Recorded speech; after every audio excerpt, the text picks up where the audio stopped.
Welcome to Caribbean Thought. Oops, I didn't realize I had that. Welcome to Caribbean Thought. Let me close this. I have a very interesting topic to deal with today. I have a very interesting topic to talk with you guys about today. One of the things that I have a very interesting topic to talk to you guys about today. I want to talk because the last class, and good evening to all of you. I think how many people we have in the class so far? We have about 10. The last class we started to trace. We started to trace Caribbean thinking, Caribbean works, as a way to revisit Caribbean history. There's a word that I'm going to introduce in this course, which I don't believe it was ever introduced in this course before. The issue of the cosmopolitan or cosmopolitanism. Cosmopolitanism, and I want you to write that word, C-O-S-M-O-S, so C-O-S-M-O-P-O-L-I-T-A-N-I-S-M. That's not on the syllabus, but I read widely. I do a lot of research while reading Homi Bhabha, again, as I prepare for this lecture. I realized that Homi Bhabha deals with the issue of, there's a chapter in Homi Bhabha's book, well, it's Homi Bhabha, who is from India, wrote the book, The Location of Culture, very powerful book that I think and she's a literary genius. But she deals with topics such as anthropology and the issue of cosmopolitan. Was Bob Marley a cosmopolitan? Am I a cosmopolitan? What is the cosmopolitan? Who is, when we think about Caribbean and Caribbean identity, who is the cosmopolitan? How does the cosmopolitan feature? And in the preface of her book,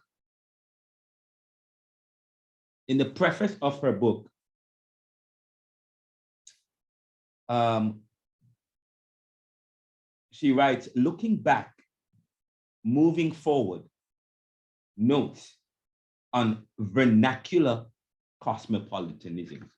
And this is taken from The Location of Culture, Bhabha from The Location of Culture. Again, she writes, looking back, moving forward, notes on vernacular cosmopolitanism. And I'm going to add that to the syllabus and add a question for, and probably might want to interact, but we're not going to delve in this too much. But what is cosmopolitanism? And why does Homi Bhabha begin with cosmopolitanism in the law? Notice the title of the book. The title of the book is and I said to, and by the way, I didn't say it to you, to this class, but to other class, when you read a piece of material, the cover of the book is important.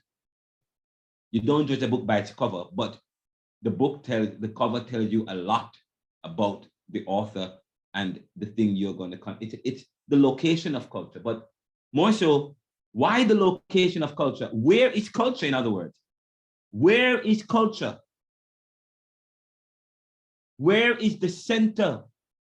Where is the center? Where is the center? Where are things happening? So, of course, definitely notice the location of culture. And in this book, she talks a lot about the periphery and the center. The periphery and the center. Okay? So, the periphery and the center. And so when she talks, she's asking the question about the location of culture. The issue of culture is very in Caribbean thought, and in Caribbean, we talk about culture. Culture is very important, way of life of a people. But of course, that's the raw definition. Culture goes beyond that, but there are problems with culture. But she starts the book by looking back, moving forward, notes on vernacular cosmopolitanism. And when you begin to read this particular section of her book, it gives you an understanding as to why she would begin with that, because she starts with her own experience. I think one student in one of the classes I taught said, critiqued or challenged me, saying, oh, the professor is always talking about himself. Oh, the professor is always talking about himself. And I say to you, the professor, when you read a book, when you exegete scripture, you begin with who? The author. Yes? You begin with the person writing. What is the context of the person writing? What are his influences? So the facilitator of this course, what are his influences? How does he speak and connect with the experiences of Caribbean and this? In fact, what gives him the authority to facilitate this course? Him living in America over the last 10 years or 12 years. What gives him, and okay, but then we talk about the Caribbean diaspora. And we ask, what is the connection between the Caribbean?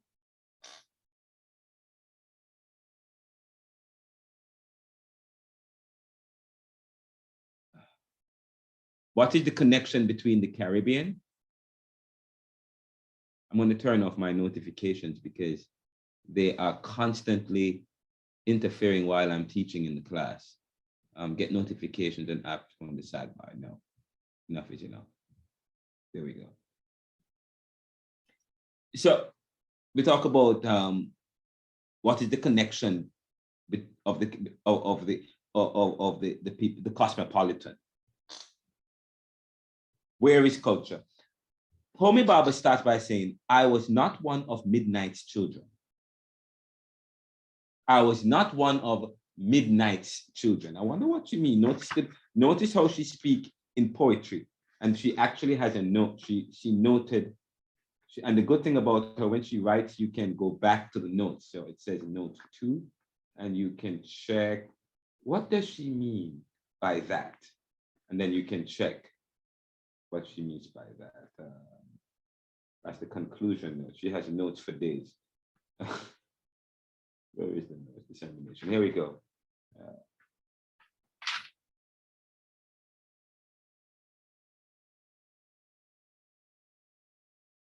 Oh, okay. By the way, I need to add to the reading for class, V.S. Naipaul, The Middle Passage, Impressions of 5 Societies. Again, V.S. Naipaul wrote a book called The Middle Passage, Impressions of 5 Societies, British, French, and Dutch in the West Indies and South America. And you got, and I think I added, it may be on the list already, I'm not sure, but if not, please check the syllabus, ensure that this book is on there.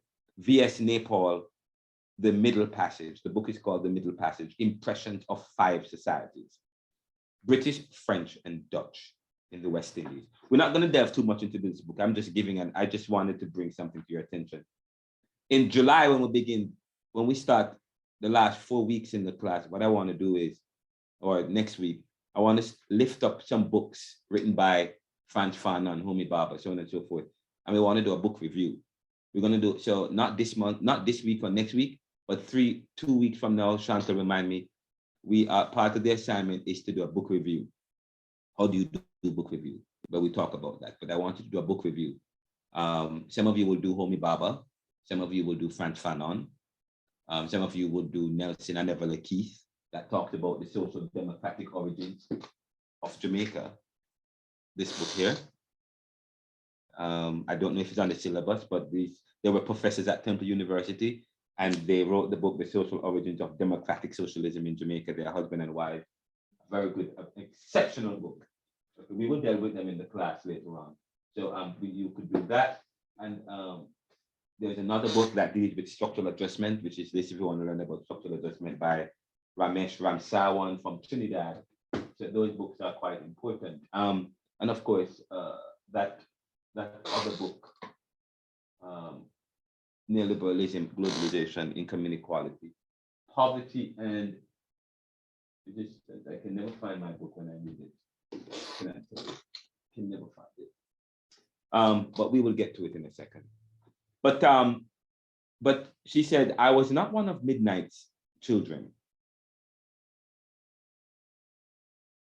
My belated birth, some years after the midnight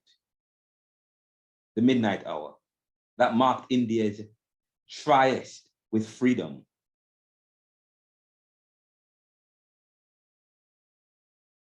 absented me from the epochal narrative or the epochal narrative. I was not there to witness the emergence of India and Pakistan, born together from a cleft womb, still as restless in relation to each other as the day they stepped into the harsh light. In other words, she said she wasn't a midnight, and he said he wasn't Midnight's children, meaning that he wasn't born, he wasn't there, and we weren't midnight. We weren't there. Well, I don't know. I mean, we weren't there in 1962 when Jamaica, when the coming of the Caribbean. We weren't there. And then Homi Baba is saying that I wasn't there. I wasn't there. My child, but then she talked about at some point in her history, she left. Oh, sorry, he left. But he left India. He said, my childhood was filled with accounts of India's struggle for independence, its complicated histories of subcontinental cultures, caught in that deadly embrace of imperial power and domination that always produces an uncomfortable residue of enmity and amity. In a small way, my early life was caught on the crossroads that marked the end of an empire. The post-colonial drive towards the new horizons, the new nation, new people, new nations of a third world of free nations. Now we don't say third anymore, but third world of free nations. The Bandung spirit embroiled at times with a desire for the wayward modernist art and literature of Europe that was so much a part of the world of the westernized Indian bourgeoisie. I need to say this again. I need to listen to this. This is quite important. This particular what I'm reading here. She said, my early life, he said, my early life was caught on the crossroads that marked the end of empire. The post-colonial drive towards the new horizons of a third world of free nation. The Bandung spirit embroiled at times with a desire for the wayward modernist art and literature of Europe that was so much a part of the world of the westernized Indian bourgeoisie. Talk about the westernized man, the westernized man and woman, the westernized Indian bourgeoisie, the westernized Jamaican bourgeois, Caribbean. He said, growing up in Bombay as a middle-class party, you know, in Indian, if you study the Indian society, it's a caste or a class system, same thing, class, caste, same difference. Middle class, Parsi, a member of a small Zoroastrian Persian minority in a predominantly Hindu and Muslim context. She was, again, growing up in Bombay as a middle-class Parsi. He was a member of a small Zoroastrian Persian minority in predominantly Hindu and Muslim context. So when you look at Pakistan and India, there was always this dynamic between Hinduism and that Muslim. He said, I never imagined that I would live elsewhere. In other words, outside of India or Pakistan. Years later, I asked myself, and I say to you, I never imagined I would live outside of Jamaica. Never did, not once. I asked myself what it would be like to live without the unresolved tensions between cultures and countries, that have become the narratives of my life. The tension between cultures and countries that have become the narratives of my life and the defining characteristic of my work. Setting out from Bombay in the 1970s to study English at Oxford University was in many ways the culmination, the hallmark of an Indian middle-class trajectory,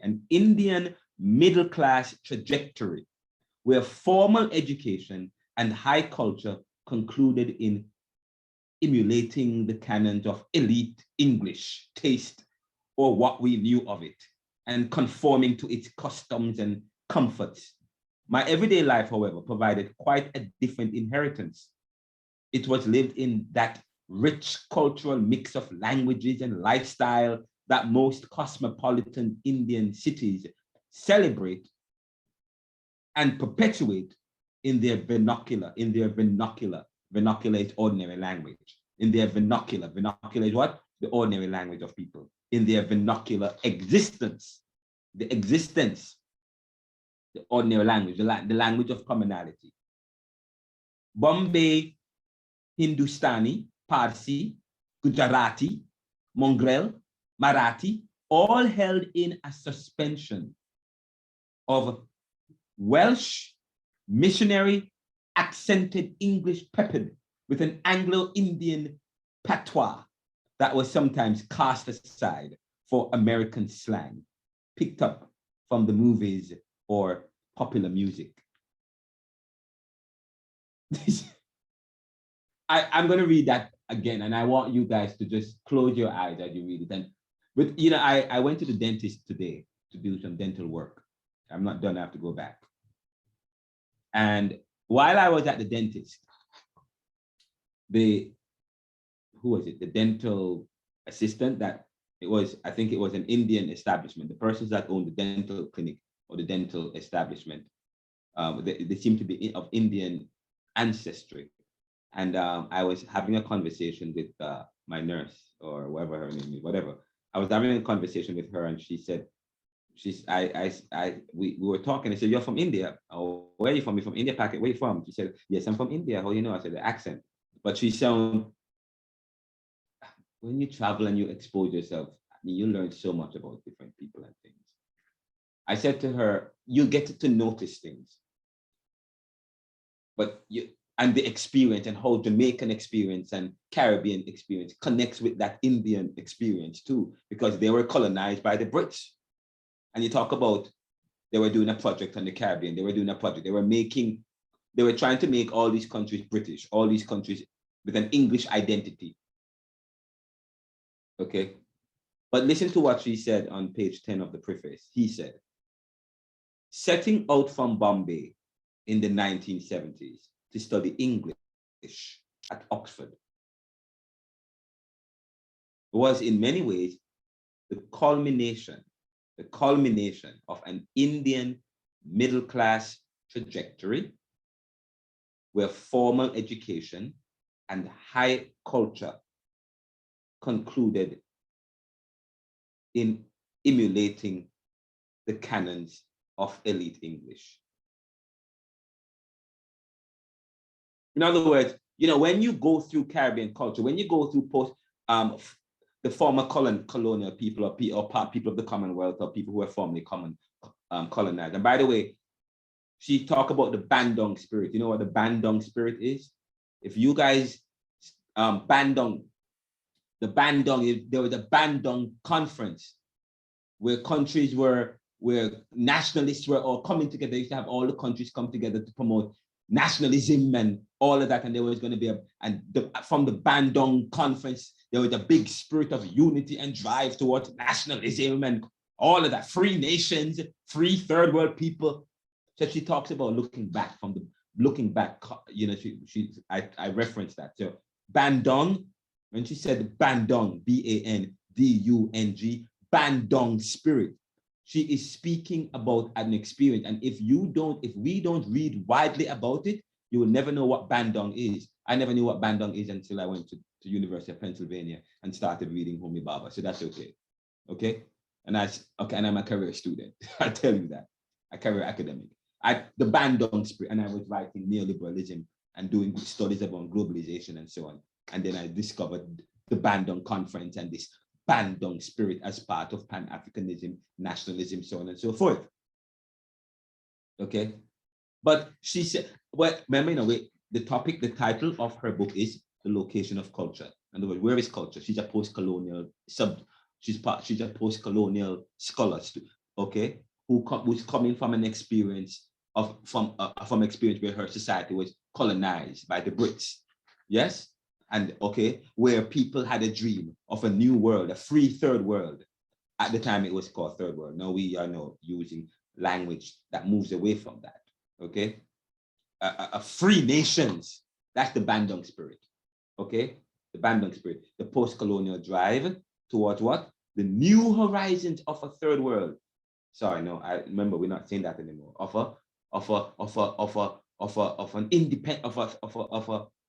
a global south. We use the word global south, of a world of free nations. The Bandung spirit embroiled, embroiled at times, with a desire for the wayward modernist art and literature. So in other words, she's quite, by the way, just so you know, when you talk about vernacular cosmopolitanism, it's quite oxymoronic, isn't it? And I'm going to talk about the oxymoronic, the oxymoron of cosmopolitanism. But if I ask you, what is the cosmopolitan? By the way, if you are I hope that you guys do readings in cosmopolitanism. But if you have not, then you will do it in this course. If you read this book deals with that. I don't know if you can get a copy of this book either. Okay, very good book, Homi Baba. It's on the syllabus. I think it's available in Jamaica and online. It's available in ebook form as well. But he leaves. He wasn't there to witness the dawning of a new day for India. Okay, this new independent free country. He left.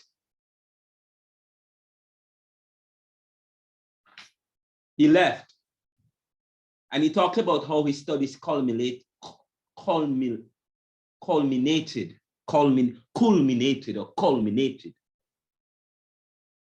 into this northward movement, this travel, cosmopolitanism, the cosmos.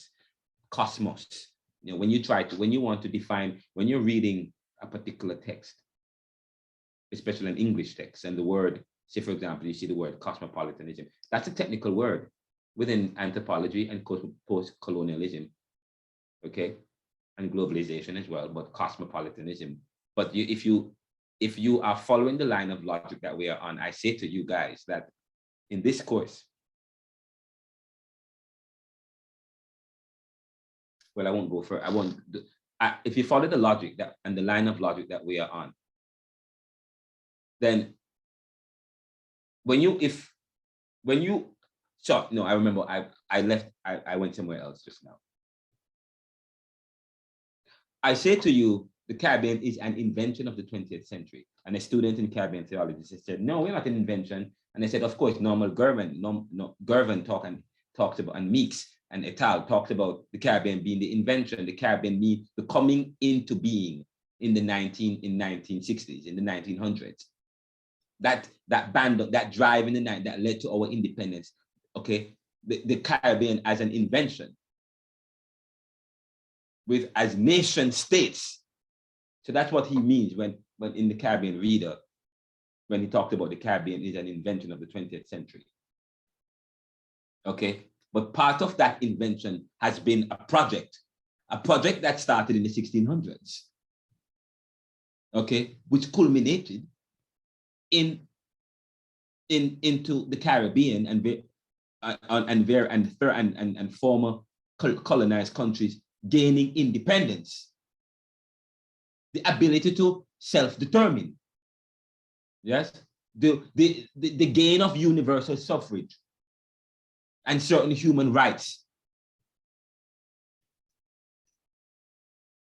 But when I talk about work, when you talk about influence, we talk about how civilizations have influenced other civilizations. And I said, when you study Caribbean and Caribbean theology, you can't start from the invention. I go as far back as the 1960s, from the 1600s, but even beyond that, I go as far as beginning here.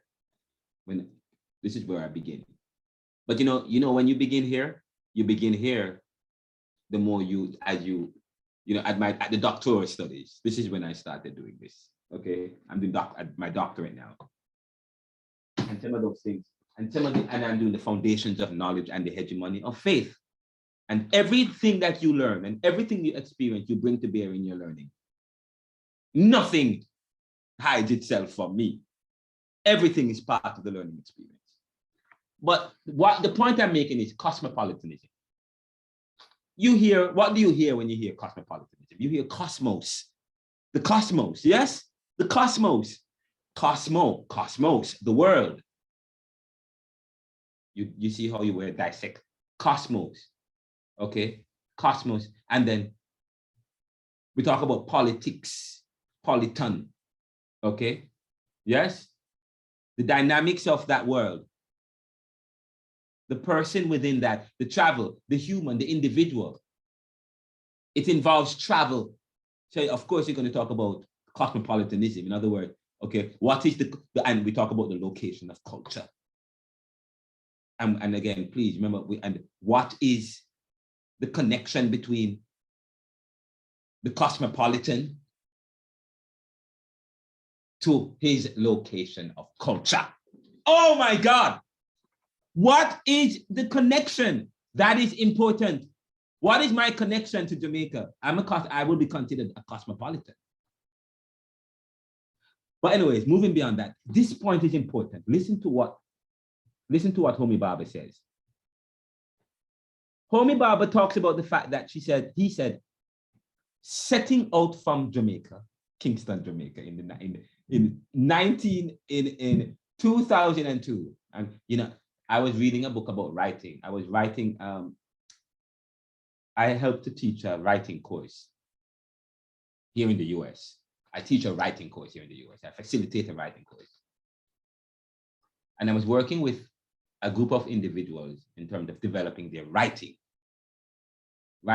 developing their writing, especially among, okay, and I'm going to make a very important point as it relates to this particular issue.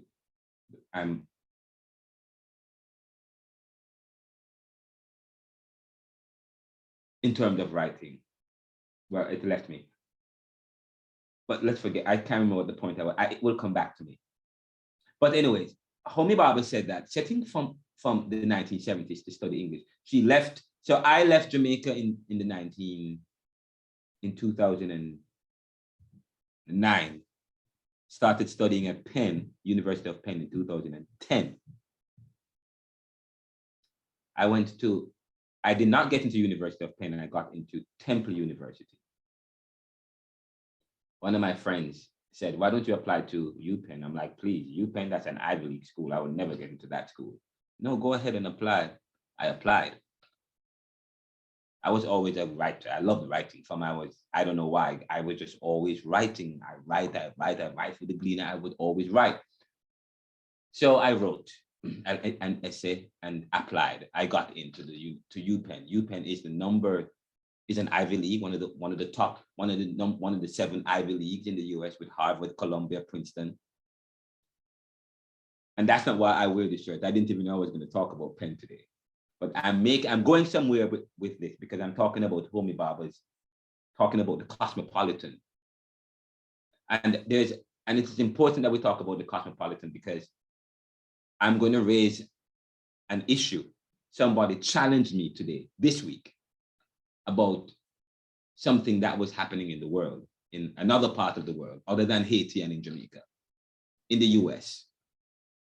Okay, Juneteenth, the emancipation of slavery, or because slaves were free. Remember, the North and the South, some slaves got freedom, but before others, and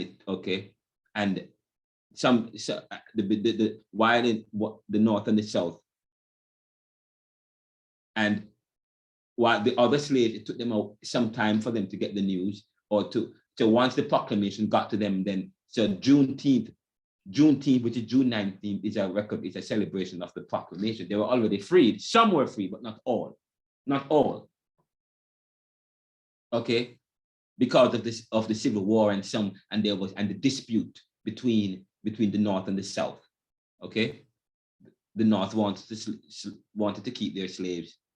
I mean, wanted to was promoting slavery, wanted to get rid of their slaves, while the others did not want to free. So of course, that's a problem. When you in a society, when you have a kind of society like that, that creates problem for society, this dividedness. That is why it's good for us to understand culture and to learn about culture and position. But the point I'm making, somebody challenged me about this issue of cosmopolitanism and Samaritanism, and I will bring that up later on in the course. But you notice the Greek influence in English. You notice the English. You notice as civilization progressed, there is this influence. So that is why if we speak English, the English vernacular, and the English vernacular is corrupted by Latin and Greek, why not study Latin and Greek too? But anyways, setting out from Bombay in the 1970s. So sorry, back to the story. I applied for Penn, I got in, but I only got in, they said, based on the essay I wrote. Based on the essay I wrote. I didn't give them my University of the West. I went to UWI, but I didn't do much. I only did 1 year at UWI. I did a Master's of Philosophy, and I did okay. And but you know what? All of this stuff I gave to UPenn, I got it from Jamaica Theological Seminary.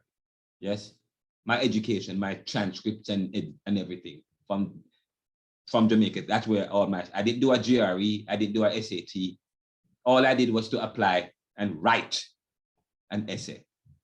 They loved the essay, which is part of my book today. They loved it. They said, "Oh my God, yes, please come here."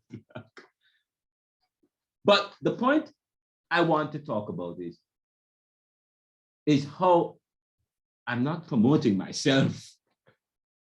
I am talking about cosmopolitanism and culture and how our culture is important. We talk about C.L.R. James last week, talk about what opportunities the West Indian man have. We have opportunities. But because the West Indian is so prolific and so profound, no matter how they try to keep down the West Indian, through debt and structural adjustment and through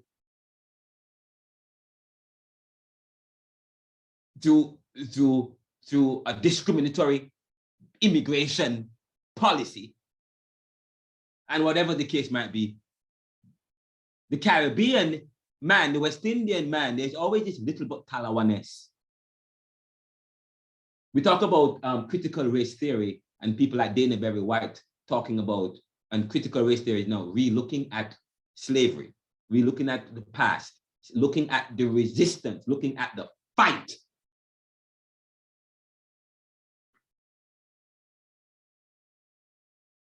But some people will think, oh, you went to Penn, wow, that's an Ivy League school. It's actually the top 20 school in the world, or top 10, it's between the top 10 and the top 20 in the school in the world. And they have one. Donald Trump went to my school. When I was graduating, some of the most famous movie stars and politicians was in my graduation class. But here am I rubbing shoulders without no GRE or SAT. But yet still we talk about language. And then I go around, people say, wow, you speak the language, you speak English so well. And with pride, I say, oh, we speak English in Jamaica. With pride, you know, that I still have that colonization. I'm colonized to think that if I speak anything other than English, something is wrong. Okay. But I'm going somewhere. Follow me. Setting out from Bombay in the 1970s to study English at Oxford University. Oxford is the number one. I think it's number two now. Cambridge surpassed it. In many ways, It represented the culmination of an Indian middle class trajectory. You notice it represents what? It represents the culmination, the hallmark, the zenith of an Indian middle class trajectory. Where, so the trajectory of someone that's a part of the middle class in India, or part of the, who is exposed, or the part of the middle class in Jamaica, or part of the middle class in the Trinidad, or whatever the case might be. Who's, you went to Campion College, yes, Campion College, and you went to Campion College. Who put up their hand? Go. Somebody went to Campion College? Somebody have a question? I'm going to wrap up in 1 minute. No, I mean, not end the class. I'm going to take a break in. If I go beyond 7:55, you are free to interrupt me, okay? Because I have a way of talking. But listen to this. But let me read this. So setting out from Bombay in the 1970s to study English at Oxford was in many ways the culmination of an Indian middle-class trajectory where formal education and high culture concluded in emulating the canons of elite English. Emulating what? The canons of scripture, the canon of English taste. In other words, it signaled for the English, for the colonial man who is who's traveling from the global north, south to the global north, to take up English at Oxford. It's like it's an achievement. Okay, it's as if you have arrived. You will take on more of that English identity, and then when you go back to your country, you go back as the coordinate English. The coordinate English. The coordinate, and then there's something, there's the issue of privilege when you go outside of your culture to one of those European countries and even go to school to one of those countries, or people, you are seen different because you went to a school that is part of the establishment, one of the Ivy Leagues, and we wear it and we boast up with it as if nothing other. Okay, that's part of privilege. But even myself, can I escape that privilege?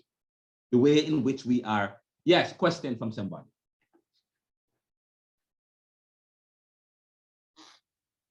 Someone had their hand up. I don't remember who it was.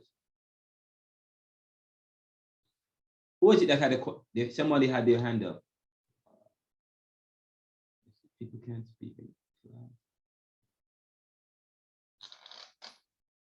Are you guys hearing me? Yes, sir. Somebody had their hand up. Who is it?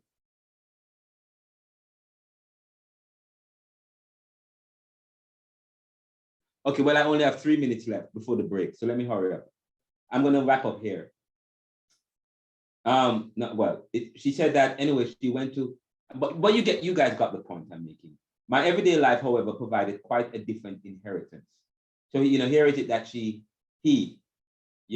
achieved, he said that he's moving, he went to Oxford, got into Oxford. It was like, the achievement of something great. Indian middle-class trajectory where formal education and high culture, notice the word high culture, high class. We use that word in the Caribbean a lot, in English cultures, in the Commonwealth, high culture. In other words, you're going to England to the high culture as if there is high, middle, and low. Right? But anyways, he used high in brackets, high culture, concluded in emulating the canons of elite English taste. Emulating the canons of English taste. So you have arrived and you're even more exposure. Or it's as if once you get there to Oxford, once you get to England, once you get to the US, once you get to France, once you get to Spain, you have achieved, you have realized, or you have, and even the immigration system, you have to have ties, you have to have connections, but in a sense, you have to assimilate the culture. You have arrived. You have you fit the bar. You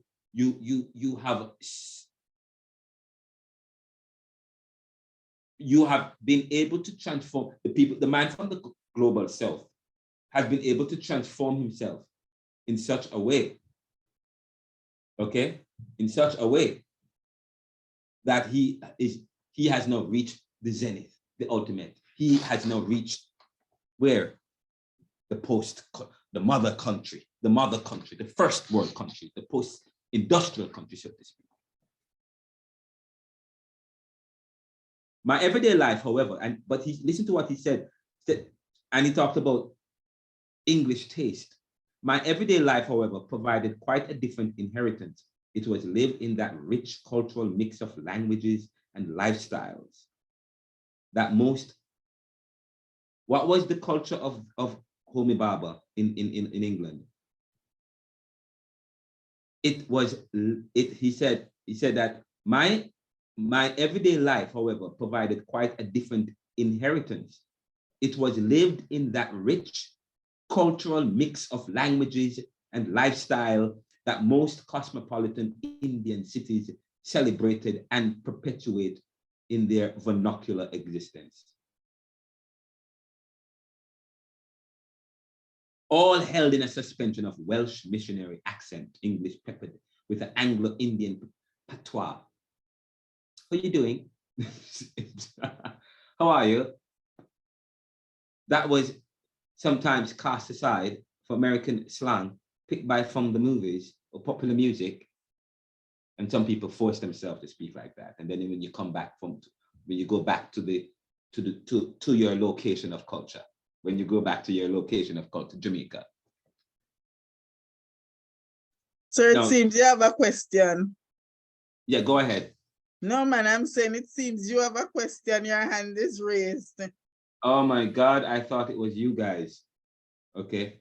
Learning to work with the contradictory strain of language. Anyways, so I will stop. I'm going to stop there because we are going to pick back up with Homi Bhabha, because I am telling you, she talks about the Trinidadian is a cosmopolitan.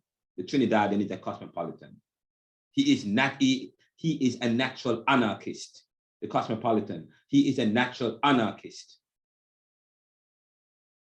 He writes, he is a natural anarchist who has never been able to take the eminent at their own valuation. He is without the greater corruption of sanctimoniousness and can never make pleas for intolerance in the name of piety. And as I wrap up this, I'm going to take a break right in 1 second. I will because when we talk about wow. There was a point I wanted to make, and I cannot find the document that I had with me. Here we go. There we go. I made a note that I wanted to, just before we wrap up. We're going to wrap up. We're going to take a break at 8 and come back at 8:15. And then when we come back at 8:15, let me share when we come back at 8:15, we're going to continue with this.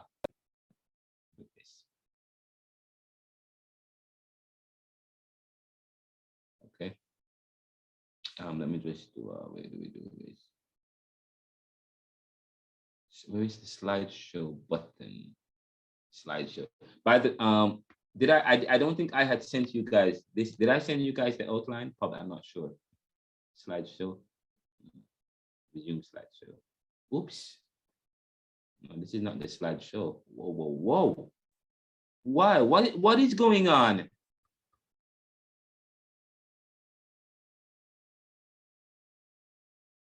I said slideshow from the beginning. Okay. Now, so when we come back from the break, we will continue to delve now into what we were doing last week. We started by looking at Arawaks to Africans, and I'm going to talk a little bit more about that when we come back. Then we talked a little bit about Descartes, 1596 to 1650, Cogito ergo sum. We visited him a little bit when we talk about critical thinking, okay? But as we begin the study of Caribbean thought and Caribbean thinking, we want to talk about the phenomenology of the mind and that mind-body dualism. We talked about that in Caribbean theology yesterday. But I want Kant and history. If you don't remember anything, you remember what's written here. He's from 1724 to 1804. What was happening between 1724 and 1804? Okay, what was that before the Reformation or after the Reformation? Where was the Caribbean? Or who did he influence that had made a significant impact on Caribbean life? Okay. And we talked about he was what? A German philosopher who made significant contributions to various fields of philosophy, ethics, metaphysics, epistemology. And I said to you, we are part of that, that civilization that Kant comes from. He has helped to influence society and our understanding of things, or post-colonialism, or rational. Now, his influences were rationalism. During the period of Renaissance and Reformation and the Enlightenment, and rationalism, empiricism, using empirical data, or because and building on Aristotle. Enlightenment philosophy, talk about Enlightenment philosophy. But we talk about in the word enlighten is important, and it is quite accurate and appropriate to use the word enlighten, because if we talk about Enlightenment philosophies and understanding that they were the Dark Ages, even if you study history and church history, if you study Caribbean history, you may not see the Dark Ages, but you will see the Dark Ages depending on where you begin. Okay, but the Dark Ages was a period where people were kept in the dark through strategy. Yes, through strategy. And then you talk about the Enlightenment philosophy, the translation of we talk about vernacular, in a vernacular translation of the scriptures into a vernacular that was of the common man. But before it was not of the common man. I mean, so when you but anyway, let's continue. One of the most important points that I said of Kant last week was that he said that what? History is a result of what? The varieties of what? Human nature and circumstance. What does that mean? What does he mean by that? And how does that speak to Caribbean experience? Or what does that tell us about our approach to Caribbean thought and to Caribbean? Notice I use the word approach. You have to use the word approach because Kant will help to inform our historicity or historical approaches and philosophical approaches to the subject of the thing. Okay?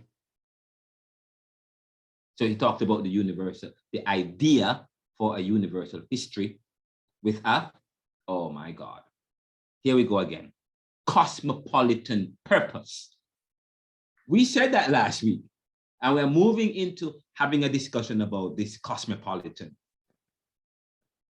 Now, who might be cosmopolitan? And I will stop here and take a break. Are we to define by analogy contemporary Hindi, Urdu, or Cantonese from China? Cultural worlds, the cultural worlds, Hindi in Hindu, okay, or Cantonese or Urdu of Pakistan and so on. I mean, who might be cosmopolitan? In fact, according to I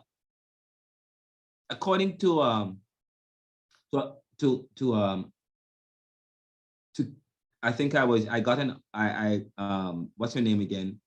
And I didn't even write it down properly. It's Werbner. It's Nina Werbner and Keel Yu says in an article, Understanding Vernacular Cosmopolitanism, talking about, so they did a review of Homi Bhabha's book and the whole issue of vernacular cosmopolitanism. How are we to understand the paradoxical conjoining of the local, of the local parochial, talk about the parochial view. Okay, the local, what's the parochial view? Okay, we thought, oh, that's a parochial understanding of history, a traditional, okay, all right, traditional view. And usually that is centered around colonial view, yes, Eurocentric, but anyways, how are we to understand the paradox? Paradox is an ambivalence. The paradoxical conjoining, two paradoxes conjoining, which is, we talk about binocular cosmopolitanism. Parochial, so let me read it. How are we to understand the paradoxical conjoining of the local, parochial and popular, the local, parochial and popular, with a cosmopolitan worldview, the worldview of the figures, the characters, the diaspora. The diaspora will be part of that cosmopolitan experience, or we talk about globalization and this. How are we to, what is the Caribbean in this globalized world? When we start to delve into Frantz Fanon and moving beyond and delving in the book that I wrote, Neoliberalism and Globalization, we start to see this a little bit more. Again, let me say this. How are we to understand the paradoxical conjoining of the local, parochial, and popular, the local, with cosmopolitan view? How does that work in Jamaica? How does that work in the Caribbean? Do boundary crossing working class, again, and we talk about Homi Baba was what? A boundary crossing working class. In a lecture, in a previous Caribbean Thought lecture, I talk about that. And when you watch Who Shot the Sheriff and the issue about Bob Marley, I said, who gets to leave? Okay, and we're gonna watch the film Life and Death later on. Actually, we're gonna watch it this next week, Wednesday, because on Monday we have a special guest coming in to talk. The executive director and legal attorney and scholar, former member of the United Nations International Group, working with him, the president of Haiti, and he is going to be presenting next week, Monday, at our class. But how are we to understand the paradoxical conjoining of the local, parochial, and popular with a cosmopolitan worldview? Do boundary crossing working class, mass migrants, and refugees evolve the open toleration, cultural competence, and utopian worldview claimed by globe-trotting elite travelers? Do boundary crossing working class, mass migrants, and refugees evolve the tolerate acceptance, cultural competition, and utopian perfect worldview of a perfect world claimed by globe-trotting elite travelers?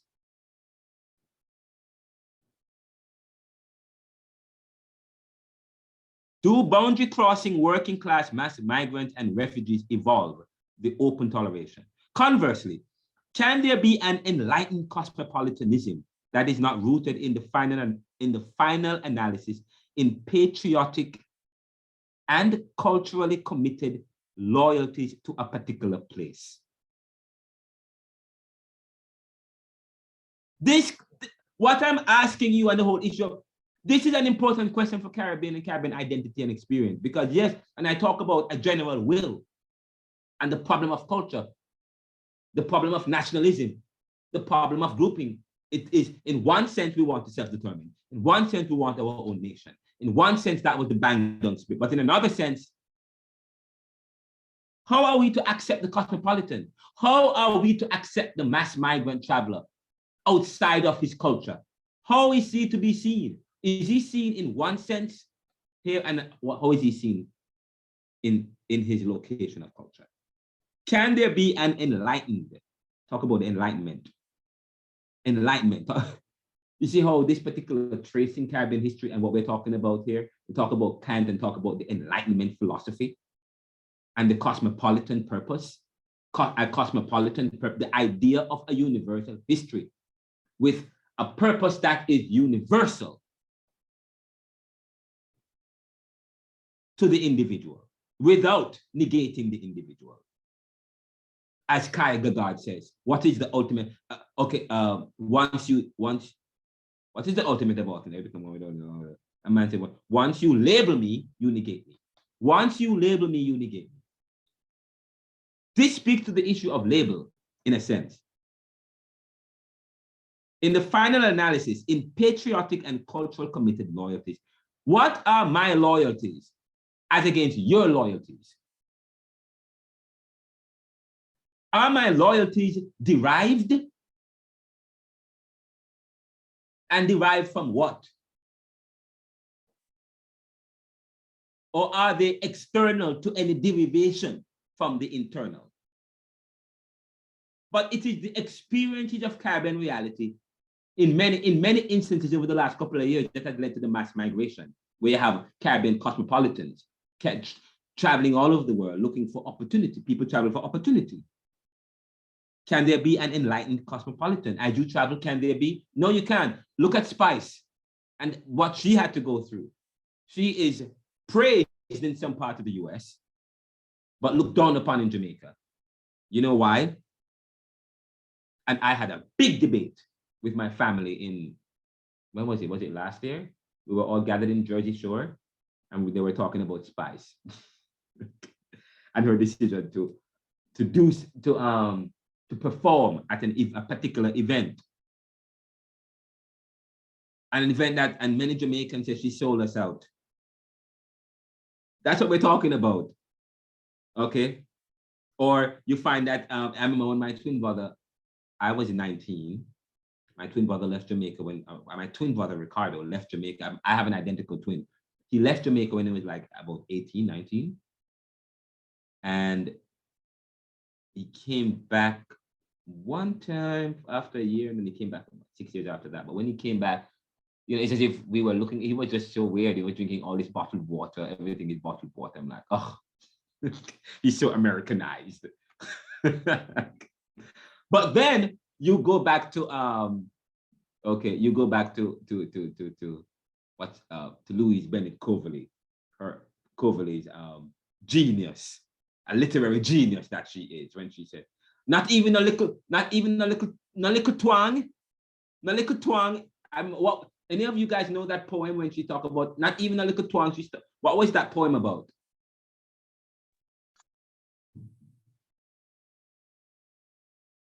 You remember that poem, guys?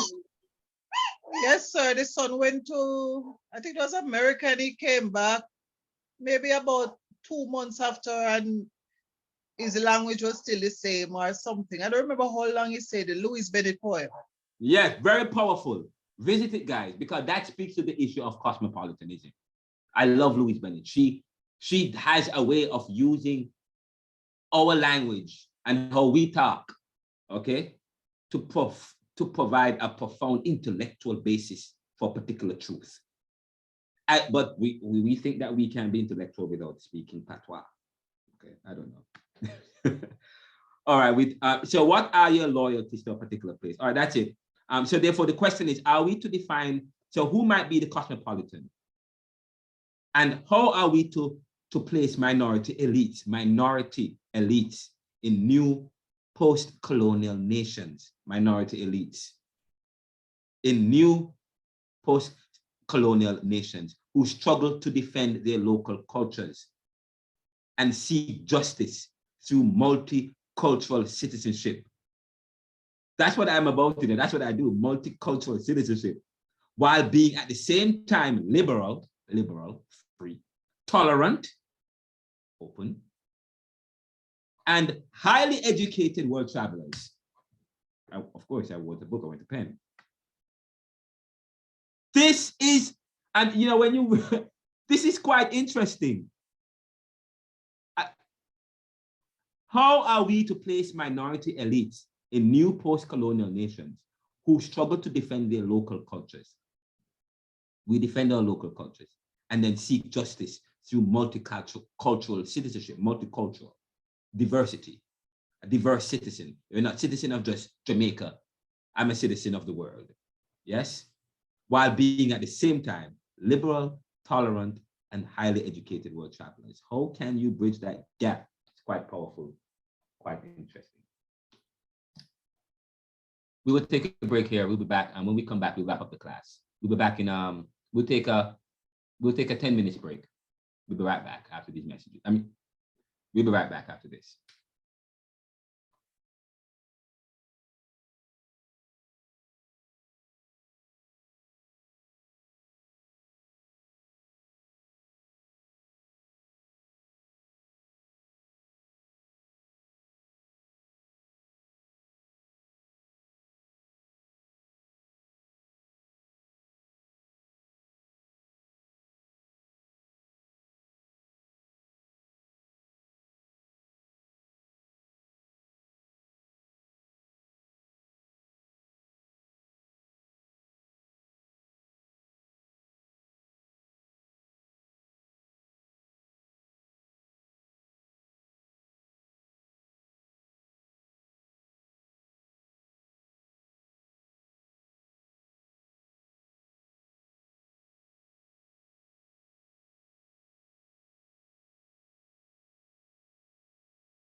independent in the Caribbean, we are asking the question, which two Caribbean countries took their independence instead of receiving it as a gift through ceremonies? By the way, do you notice something about the question?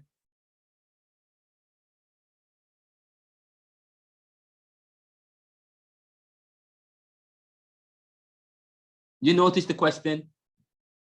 The question is provocative, okay? The question is a provocative question. It's a troublesome question, so to speak. Which two Caribbean countries took their independence instead of receiving it as a gift through ceremonies? Some people will have an issue with this, will take issue with this, okay? And some political figures as well. They would think that, okay, no. That's not true. No Caribbean islands got their independence through ceremonies. So that is a question that you guys could interact with. But one person said Belize and Haiti. I don't see where Belize fought for an independence in terms of have a revolution leading to an independence. There is nowhere in the history that you have read. But I mean, we have about how many persons in the class? About 12 or 13? Only 5. 13 persons, sir. Only 5 persons answered the question. Why? Why only 5 of 12 people participated in this? What's going on? I'm not sure if you're seeing a response from me, but when I selected my answer and pressed submit, it just went off the screen and it seemed as if it was submitted. Oh, wow. Okay. I'm using my phone as well, so maybe that's the same issue. Yeah, the same issue. Okay, sorry about that. All right, so yes, the answer is Cuba and Haiti. But then I asked you this question, not just to answer it, to get it right or wrong. I asked this question for us to start generating some ideas and thoughts around it. What am I getting at when we talk about receiving gift receiving as against take?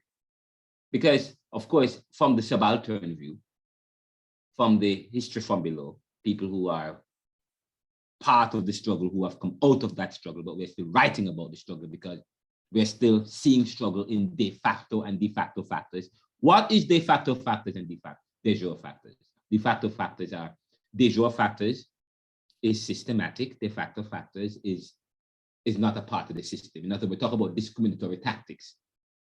Okay, discriminatory tactics. In other words, so the discrimination against slavery at one time was part of the system.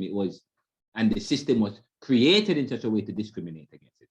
But now we have moved on, and they have made illegal certain discriminatory practices and behaviors. However, through de facto factors, in other words, preferences and subtle ways we continue to discrimination and injustices in the world. Talking about, say, for example, this de facto president in Haiti. Anyways, but even so, I say to you guys, the beautiful thing about Haiti's and Cuba's independence and freedom was when they got it at first, was the fact that they didn't receive it from another man through ceremonies, as if that man is their God and have gifts of freedom to grant anyone, as if men aren't born free. I say that in my new book, Neoliberal Globalization Reconsidered, Neo-Capitalism and the Death of Nations. Neoliberal Globalization Reconsidered, Neo-Capitalism and the Death of Nations. Notice the play upon words, the pun, because Adam Smith wrote the book, The Wealth of Nation, Capitalism and the Wealth of Nation, as if capitalism provides wealth. So I have rewritten that the conversation. And now I'm saying it's neo-capitalism and the death of nations. Okay, but that's the poetic ways of writing, because I love poetry. I love to include poetry in my writing. It makes it colorful. But look at this.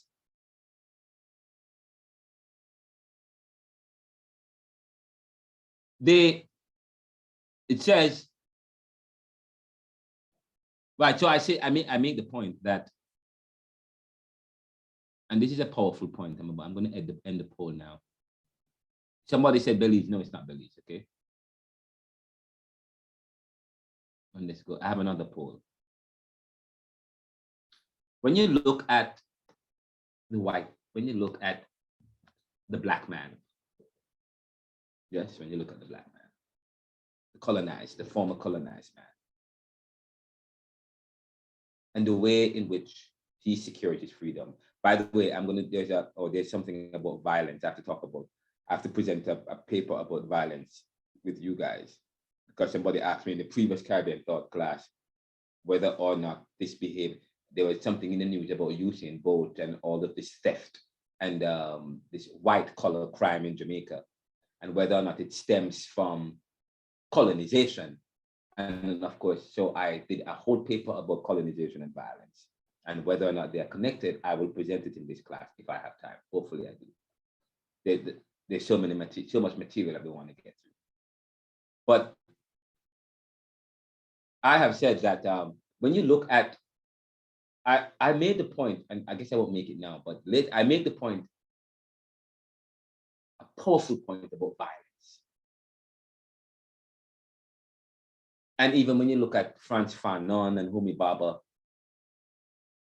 Louise Bennett, the way in which they write, the way in which they practice their craft, it was through violence, okay? It made people feel uncomfortable. V.S. Naipaul talking about some duppies and some characters from Baccabush. That's not usual, okay? So, I mean, so we talk about the violence, we talk about violence, we're not talking about, I mean, social movements, and if you look at the colonizers and the post-colonial subjects and the colonial subjects, if they had to fight, many of them had to fight, but some of their fight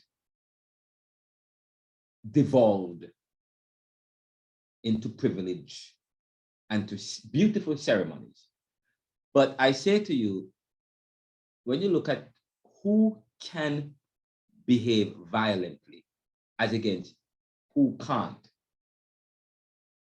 or the repercussions of those who behave violently towards a particular stimuli as against those who have not, as against those who have received, as against those who have with a particular, with the dependent on the repercussions of that. Say, for example, talk about the Black Lives Matter movement in America. Black Lives Matter movement in America.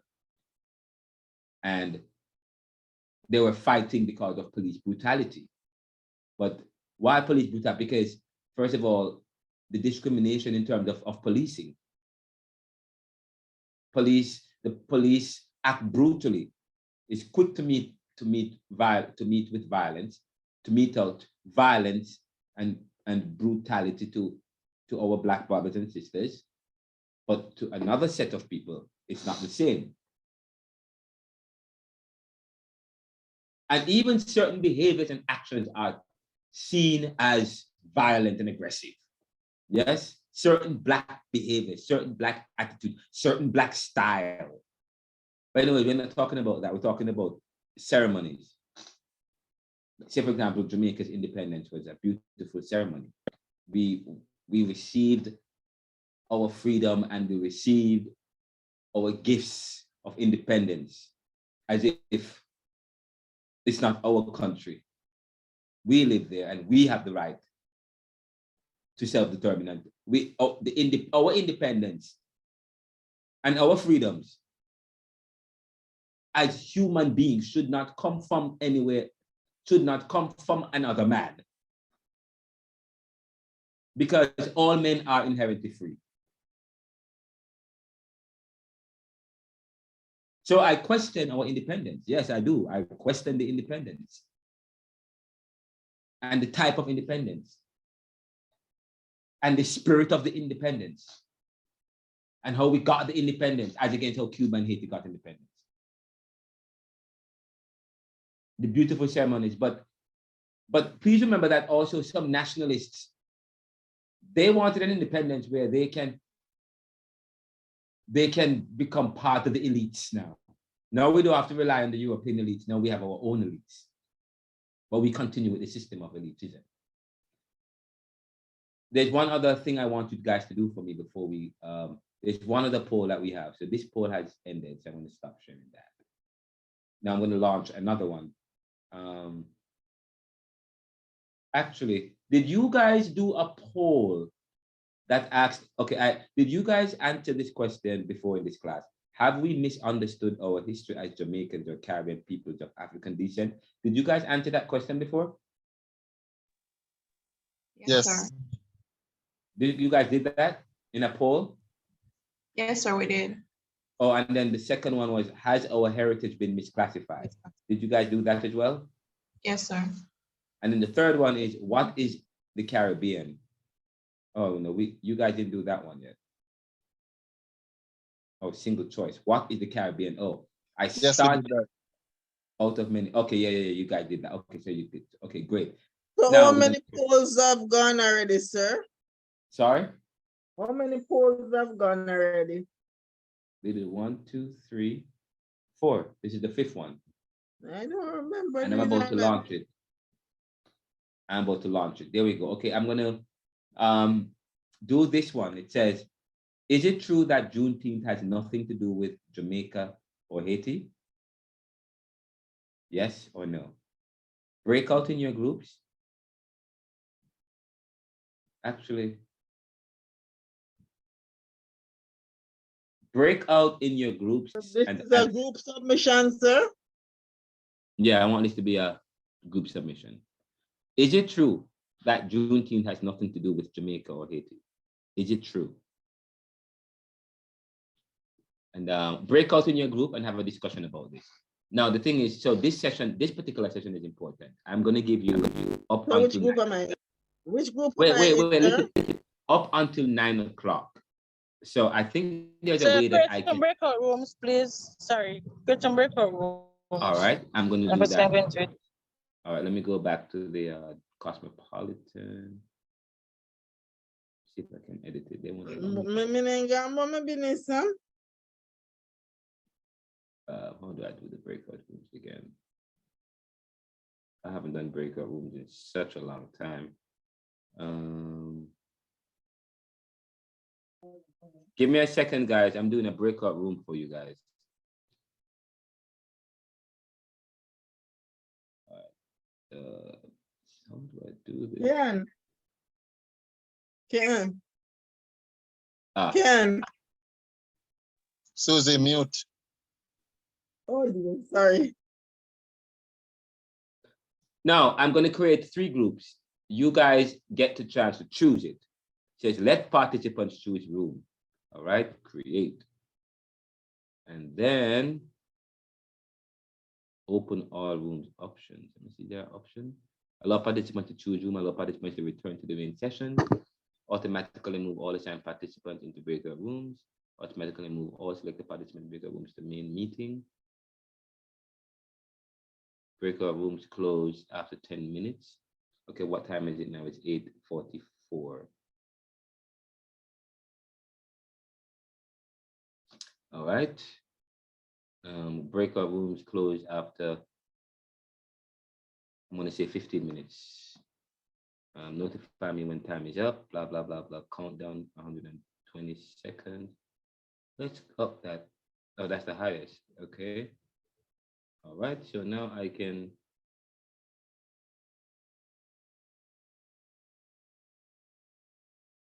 All right. So now I can open all rooms. Oops. All right. There are 3 rooms. Okay. I'm going to ask each of you to join a room. Okay. Can you guys do that?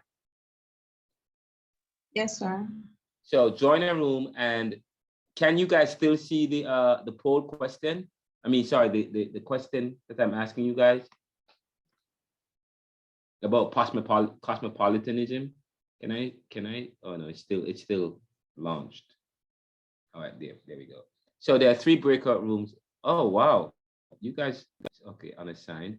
Room 1 is full. Room 1, okay, wait, room 1, I see Jadine, Michaelia, Romaine, Sasha K. All right, so you have so this exercise will take 15 minutes. Break out in your rooms and then talk about how you answer the question as it relates to, is it true that Juneteenth has nothing to do with Jamaica or Haiti? Okay. When you come back, I would love to hear what you guys, the responses and what you guys have said. And then we will take a break around 9:15 and come back and we will talk, and I'll wrap up the class looking at continuing to look at the continuing with the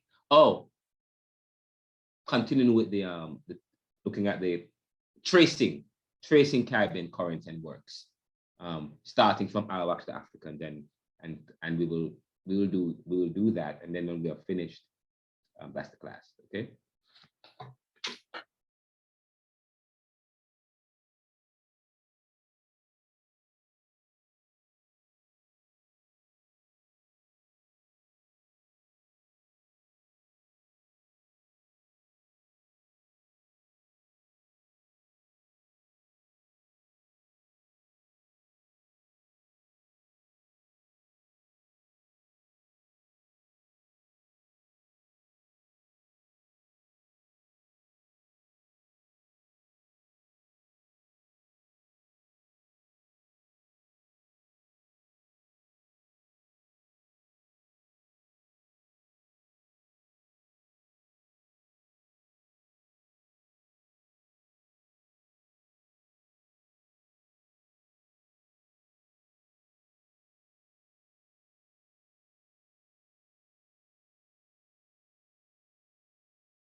So we are back and we are recording again. So the question is it true that Juneteenth has nothing to do with Jamaica or Haiti? And I'm asking you guys to answer the question. And so far, it's 50-50. 50-50. 50% of the class said yes. It is true that Juneteenth has nothing to do with Jamaica or Haiti. And then the other 50% says, no, Juneteenth has nothing to do with Jamaica. So there are some of you who said yes, and some of you said no. I want to know why some of you say yes, why some of you say no. Let's start with group one. Group one.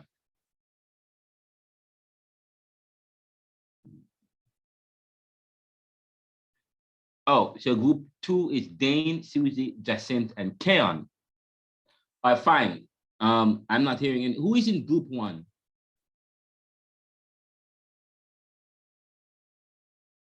Who are the students? Who are the students in group one?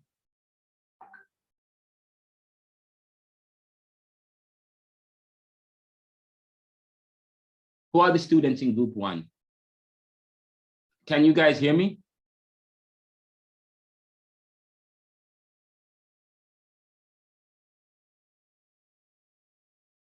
Hello? Yes, sir. I am hearing you. All right, who are the students in group? Can hear Who you, are the sir. We can students hear in you. group one? Who are the students in group one?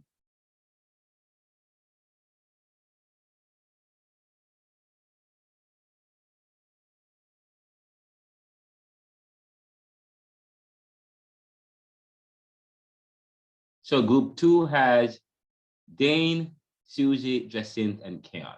Fine.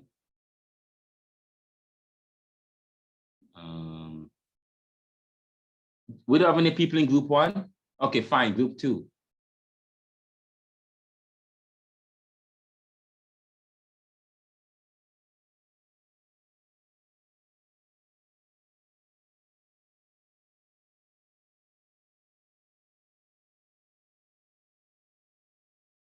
Sir, what you're saying, group two is to do a presentation. What are you saying? I mean, not a presentation. We're having a class, we're having a discussion, and I asked you a question to discuss it amongst yourself in your group. Okay, all right. Develop, I mean, okay, so the question, what did your group decide? Did everybody in your group say yes? Or did some people say yes and some people say no? And what was the consensus? Okay, group two, we came to the decision that that Juneteenth has nothing to do with Jamaica or Haiti. Okay. And that is because we found out that both Jamaica and Haiti had gotten their emancipation before the US. And Juneteenth was actually a celebration, or it is a celebration of emancipation of slavery in the US. So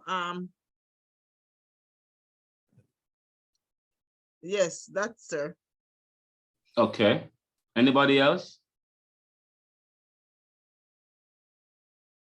Anybody else? So you're saying that no, Juneteenth has nothing to do with Jamaica or Haiti because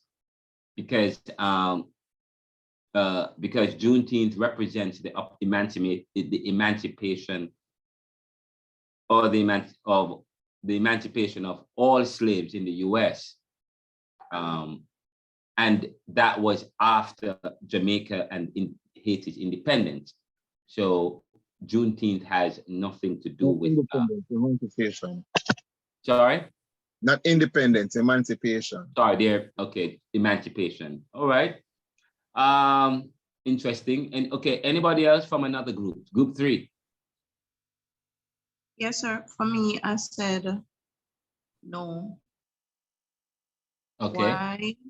Mm-hmm. I believe 80, especially 80, contributed to the influence of the American slave wanting emancipation for themselves. So I chose no. Okay, that's good. Good. Chose yes. Group one. You're group one. Group 3, sir. Oh, group. Where's So we group have one? divide in group 3. Wait, who is in group 3? Tell me. Maxine, Keisha, and Sasha K. Okay. And who is in group? So that's group 1. Okay, great. And you can text me. Sir. That's group 3. So who is group 1 then?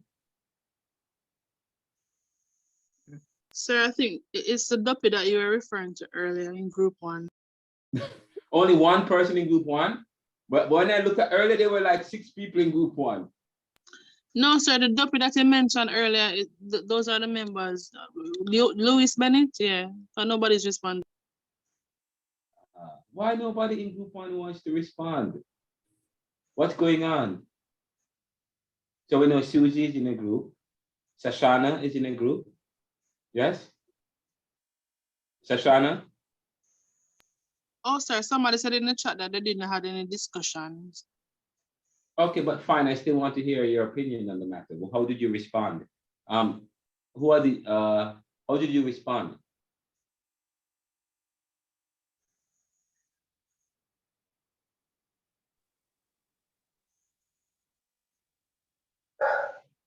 So back to group 3. Okay. Keisha and I had the same response. Maxine had a different response. So she was trying to share her point earlier. Okay, Maxine, let's hear what Yeah. you, what's your opinion? What All is right. it? So I chose yes for my answer because America, their declaration was signed in 1963, and it didn't even come into full force until maybe 2-3 years after, because they had the planter class they hid the information from George that George Washington signed. Yeah. It wasn't until this general started going around in places like Texas and Virginia and talking to the slaves. They went to the black churches, the AME churches, and telling them that they were free. And then that was the time that they made them free. Jamaica got their emancipation in 1834 to 1838. Haiti fought for their thing in 1793. And even though, all of this took time, but this was before America. What I think George Washington, after a while, he said that he wanted to send some Americans, some free black people, not the Americans, some free black people to Haiti. There's a little island near to Haiti there, and he wanted to send them there so that they can get colonized and so on, because they said that even though he wanted to set the slaves free, he didn't really was chummy with the black people. So he tried to send a group down to Haiti so that they can get colonized, and some of them died from chicken pox, and they didn't send the ship with the food for them, and after suffering. So he about a year later, he sent a ship down and carried them back to those that survived. He took them back to America. So yes, nowadays Jamaica celebrate everything. So we hear about Juneteenth and we are celebrating it in some places, but it doesn't really affect us. It doesn't really affect us that much because we don't even understand why, the history behind Juneteenth. So that's why I chose yes for my answer. That was quite profound. I love how you answered that question. I loved how you answered that question. and how you went into the history. And you were onto something, but you stopped, and that's fine. If you were to develop that some more, push it to its logical end, it Okay. would come to an conclusion. It would lead you to an understanding or an awareness. Because that you're asking some very important questions. I mean, so the first thing you said, of course, you talked about Jamaica getting independence in 1833, and slaves being emancipated at that time. But please remember, when was the proclamation? When was the Juneteenth represents the proclamation that all slaves were free in the US. But when the emancipation came first, only some knew that they were free. The others didn't know, because as we said, about this, the war between the North and the South, okay, where the South wanted to keep their slaves, the North did not. Now the question is, why is it that the North wanted to free slaves, but the South didn't? But whatever the case, you might say, oh, that's good. Wow, the North, they wanted to free the slaves. No, well, yes, but what was happening in the world economically? Having slaves was not for the North. The North was becoming much more sophisticated in their technology, in their production. And so there, at some points, having slaves did not serve the interest of the profiteers. It did not. And by that, I mean, capitalism is about profit. The profiteers is about profit. You want to make a profit. Okay. But then, and we talk about Adam Smith, talk about capitalism and the wealth of nations, talk about the development of production, the sophistication of technology, and the way in which we change labor. Now people thought we came up with specialization and division of labor, and wage labor versus chattel labor versus slave labor. Whoa, come on now. Slave labor versus chattel labor versus what? Wage labor.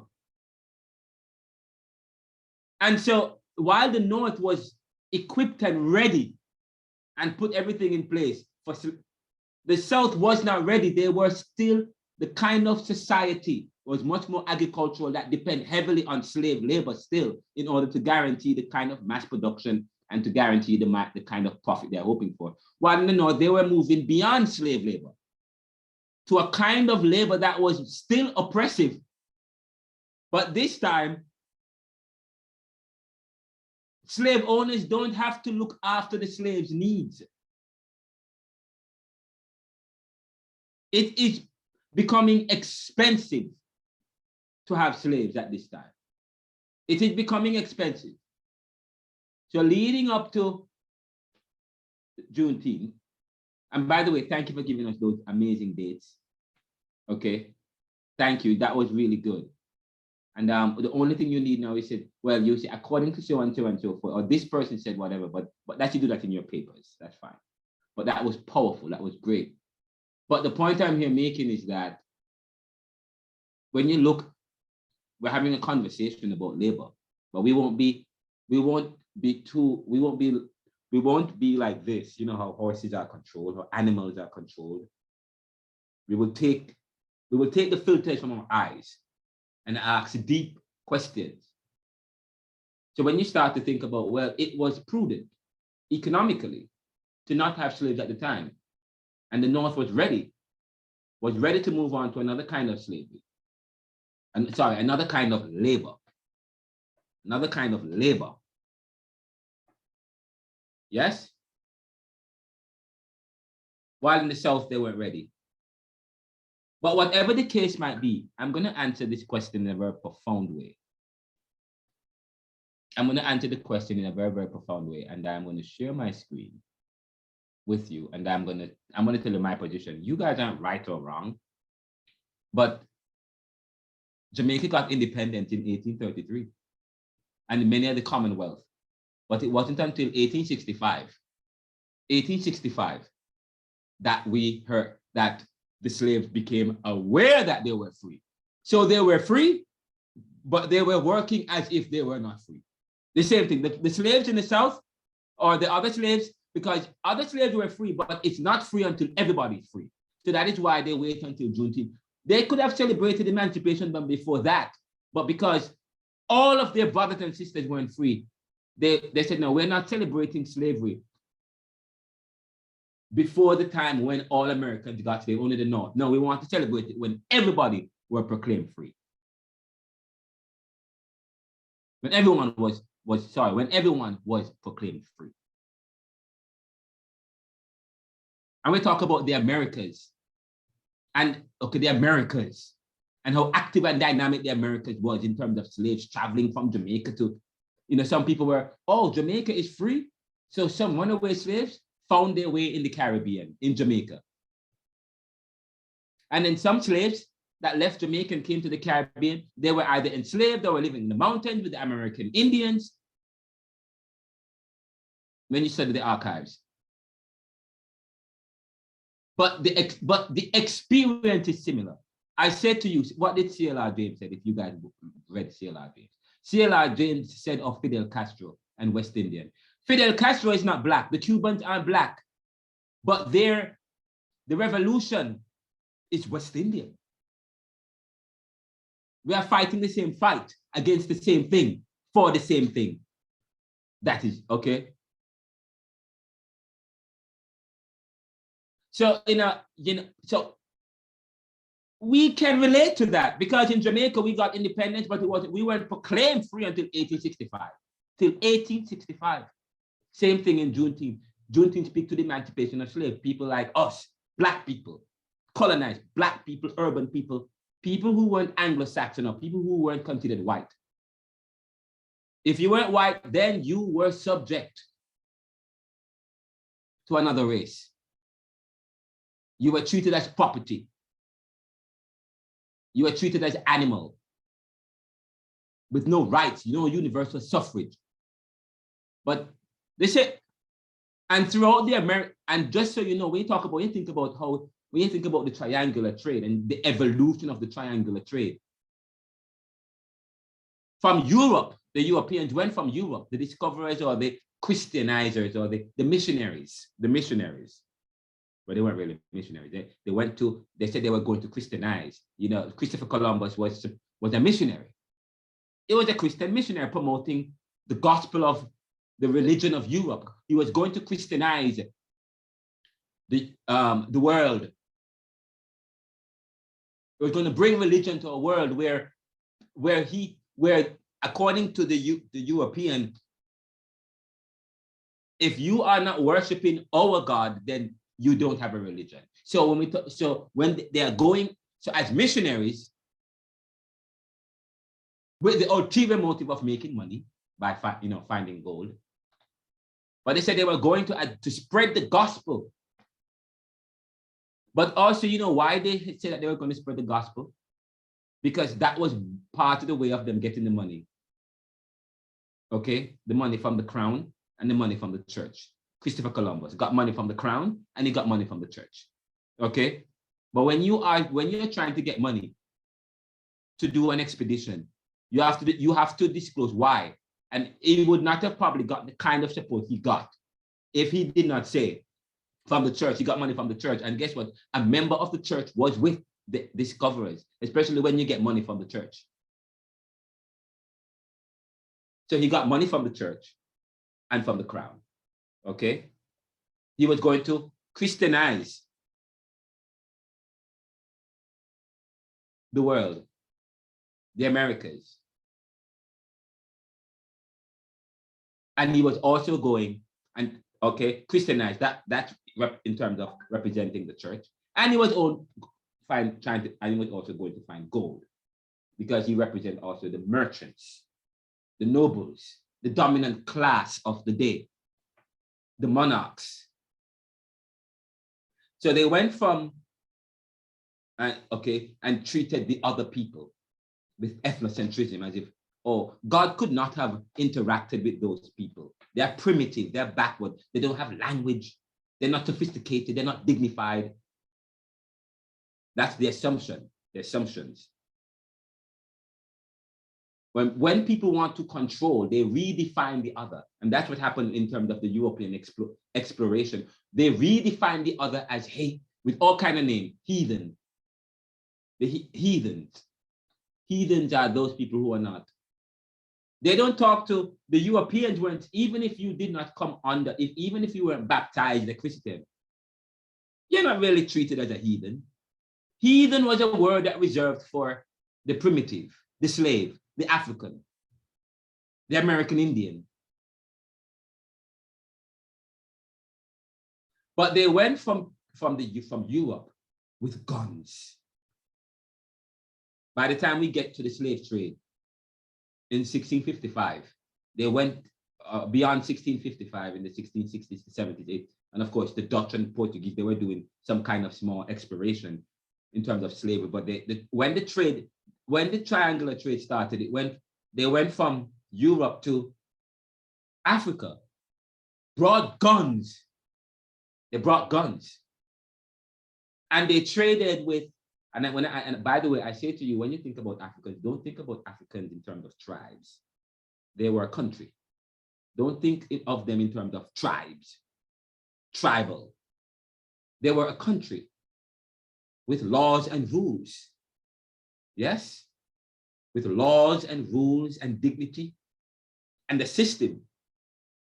But when you think about Africa, the picture that comes up in your mind is primitive savages, because that is what you see in the religious books when we talk about them, and in the sociological books that we read, and the psychology books and so on, and the medical books.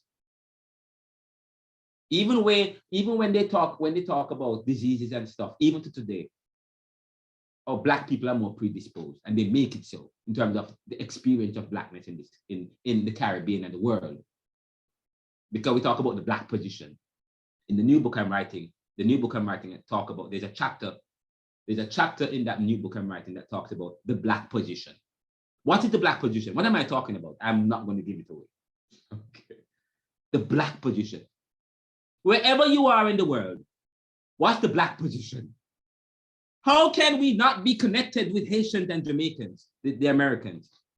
And we talk about the cosmopolitanism and global travels and the connections between. They went from Cuba, from Europe to Africa, bring guns, and outsmarted and tricked the Africans. Because the Africans, there was a fierce competition in Africa. The African countries were competing for dominance too among themselves. They were competing for dominance. So the Europeans said, hey, made some deals. We will give you guns, okay, to fight your wars for dominance, and your slaves, your best and strongest and most beautiful, and you bring them to us. We'll take them from you and we'll bring the guns. But that deal that they made with that one African country, they made it with all other African countries. So then, okay, with all the different peoples. It's great. And that also helped to destabilize Africa.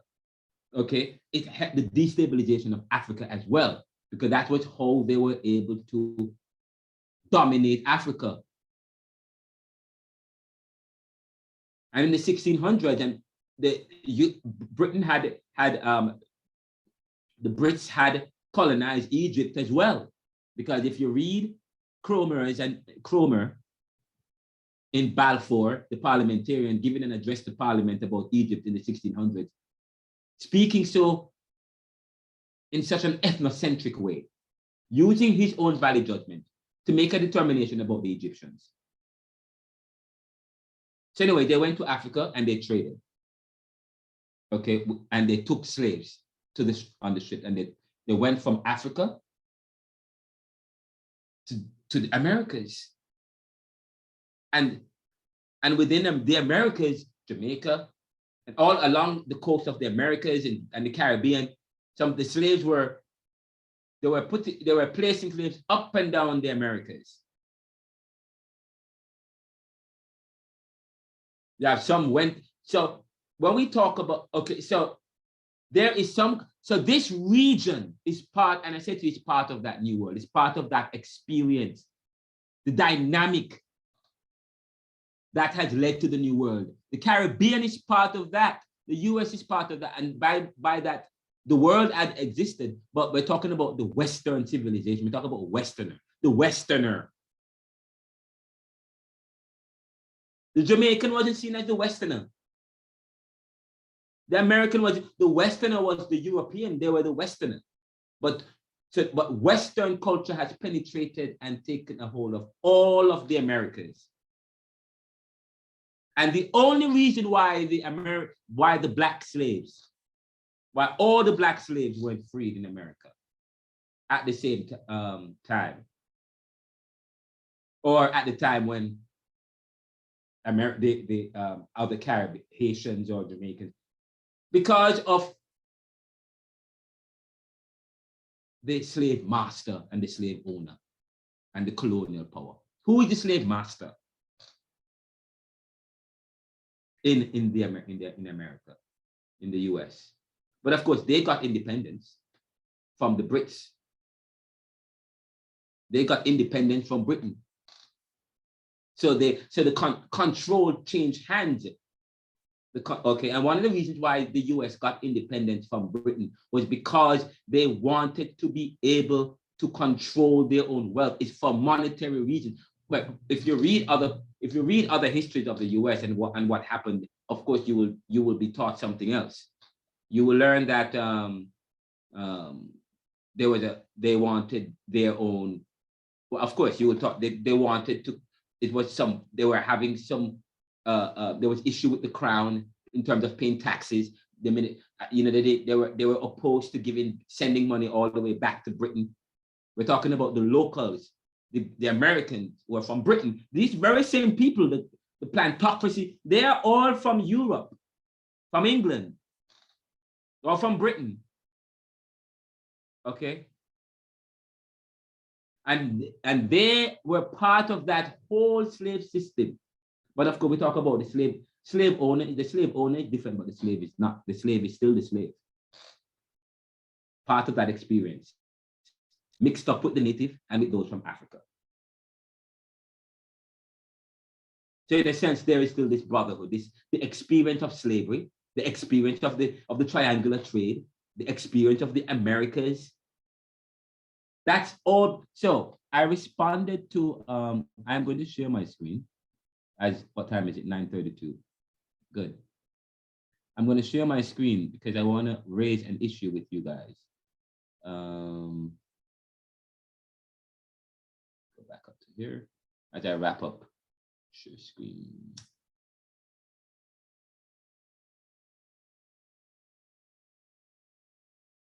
There we go. Now,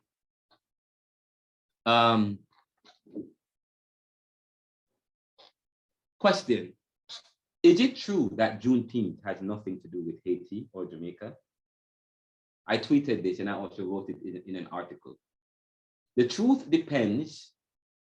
The truth depends. The truth depends. And we talk about there are different kinds of truth. In other words, it's all a matter of perspective. That's the answer to me. Is it true that Juneteenth has nothing to do with Haiti or Jamaica? It's a matter of perspective. It depends on the slant you take. The truth, and I say to you, the truth of this, is it true? And I say to you, the truth depends on one's perspective. Now listen to this provocative part of this statement. The truth depends on one's perspective. So I ask you, you guys answered the question, what is your perspective? What was your approach? So you answered the question, but why did you answer it the way you did? What was going on in your mind? What worldviews, shape, or ideas about history and all things helped to shape? So, and I like how Maxine brought in some readings and about history and so on. That was beautiful. And I say to you, Bo, the truth depends on your perspective, especially if it is myopic. Now, I'm a debater as well, okay?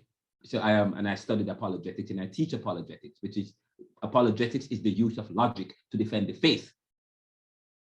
The truth depends on one's perspectives, especially if it is myopic and limited, limited in that it does not go beyond time and space.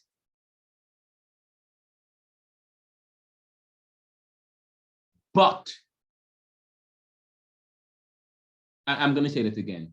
Question, is it true that Juneteenth has nothing to do with Haiti or Jamaica? The truth depends on one's perspectives, especially if it is myopic. Myopic dealing with myopia.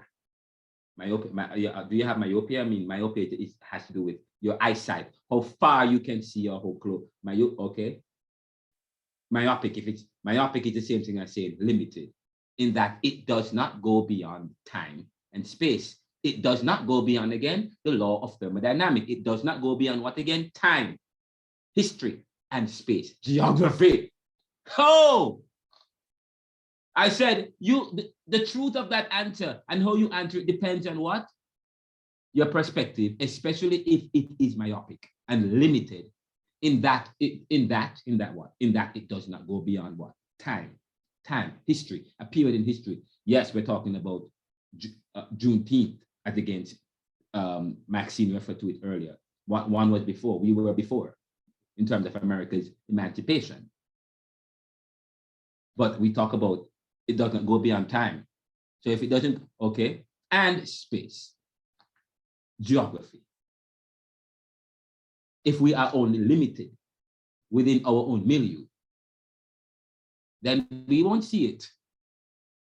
But Harris, this gentleman named HKTV Harris on Twitter, he responded to me because on Juneteenth, I tweeted on June, and I'm going to talk about it. And I refer to it here. I said, but Harris would want us to believe that it doesn't, that Juneteenth has nothing to do with Haiti. I said, Harris would want us to believe that it doesn't, based on his reply to the post I shared on Juneteenth, calling for us to be good Samaritans. Even outside of any historical issue, if we think about it from a really theological basis or a matter of faith, then yes, even outside of any kind of history. So my response is that he would want us to believe that it doesn't, based on his reply to the post I shared on Juneteenth, calling for us to be good Samaritans. In the fight for justice, because we're talking about what defined West Indian, this West Indianness, what it is that connected West Indian people of yesterday and today. It was the drive. Let's read it again. Komi Baba talks about that when she talked about moving, when she talked about looking back, moving forward. Notes on vernacular cosmopolitanism. When he said, in a small way, my early life was caught on the crossroads that marked the end of empire. And by empire, we're talking about the post-colonial drive towards the new horizons of a third world of free nations. Notice she used the word free nations and not nation. Because the fight for independence wasn't just a Jamaican one or a Barbadian one. Okay? It was one that involved the Bandung spirit. Free nations, the Bandung spirit, embroiled though. So this is a little departure. She said, free nation, yeah, that's the drive. However, embroiled at times though, there are some times when this post-colonial drive for this new horizons was affected by this embroilment, this desire for the wayward means to go outside, the wayward modernist art and literature of Europe that was so much a part of the world of the westernized Indian bourgeoisie. I wonder if you guys understand what Homi Baba is getting at here. I wonder if you guys, in fact, that's going to be the homework. What is I wonder if you guys understand. This is what you call binocular cosmopolitanism. This is what you call the oxymoron of that cosmopolitan spirit and that drive. That's what you call that's what's so oxymoronic about this. In one sense, or ironic, an irony. Maybe I should talk about irony. When you do the foundations of knowledge and the foundations of knowledge, liberal studies, you're going to talk about, and you study Greek literature. One of the things that you will meet in Greek literature is the use of irony and dialectic. But But this is paradoxical. Listen to it. The post-colonial drive, the formerly independent, the formerly colonized, the formerly slave, the West Indian man,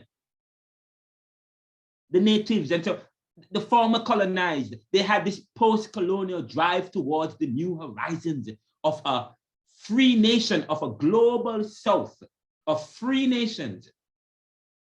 The bang down spirit, that all of us, because we were all enslaved, and so we all are driving towards freedom.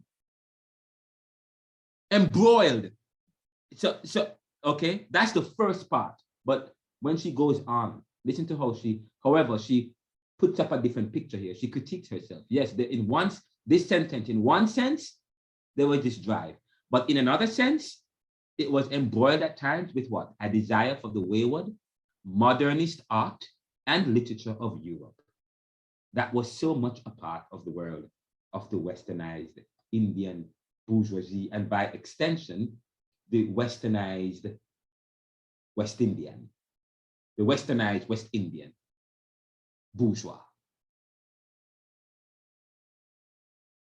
What is that? This is very important. And so I continued. I continued. So I continued with the post. I paused a little bit, but listen to how I continued with this statement. I said to him, but Harris would want us to believe that it doesn't, based on his reply to the post I shared on Juneteenth, calling for us to be what? Good Samaritans in the fight for justice. Justice is a very important word in post-colonialism. Justice is a very important word in Black studies. Justice is a very important word in Caribbean thought, in Pan-Africanism. I had posted yesterday via my Twitter, as we reflect, and this is what I said, as we reflect and celebrate the Emancipation Proclamation of all slaves, leading to what? Leading to one, universal suffrages. Because when the slaves were freed, they couldn't vote. Could they vote? They couldn't vote. They never had universal suffrage. When Jamaican slaves were freed, could they vote? No, they couldn't vote.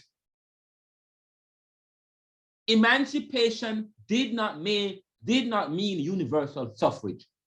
Emancipation, you were free as a slave, but you weren't free to be part of society of normal men. You were still part of what you were free, but now you move from property to class. Yes, from property to class. So you move from slave to the bottom of the bucket. You still were nobody. We still weren't anybody's. So when I asked you the question, what does it have to do with that? It depends on how we are looking and contextualizing. Jamaicans never had, and even today, Haiti was the first Black colony that got their independence. But of course, I say to you, they didn't get their independence through ceremony. They fought for their independence, and the slaves weren't freed. Okay, the slaves weren't free; they freed themselves. And it started with a Jamaican who came from Zami-Cambi named Dottie Bookman, who came to Jamaica with his African religion, with his African faith, and went from there, from Jamaica. He left Jamaica and ran away to Haiti. Some of those Haiti ran away from, left well, some of those with American penetration, there was travel between the Caribbean or the Americas. And even when the American Indians were here, this particular land, the Americas, there was those richness in this land. You go down to the south of the Americas, it's tropical beauty. You go to the north, it's Alaskan beauty.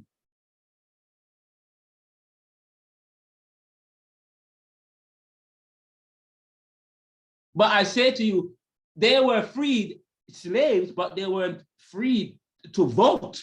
They weren't seen as, they were seen as half a people. The same thing happened in the Americas when we got Juneteenth. We celebrate Juneteenth as the emancipation, but nothing else. What about universal suffrage? What about civil rights? Civil rights was not until the 1960s in this country. And in Jamaica, it wasn't until about what, 1944 that we got universal suffrage in Jamaica and parted and some places in the Caribbean. So although we were freed, we weren't free. We were still considered second or half of human beings. So we have to put it into perspective. And I already say to you, my freedom doesn't come from any man.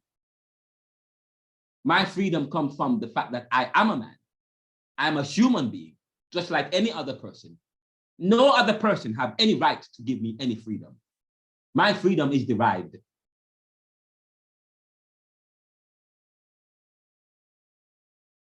Even that is still in limbo. The fact that even that makes me angry. Even that makes me upset. The thought of being freed by somebody else who at once thought they were more privileged. And privilege continues to this day.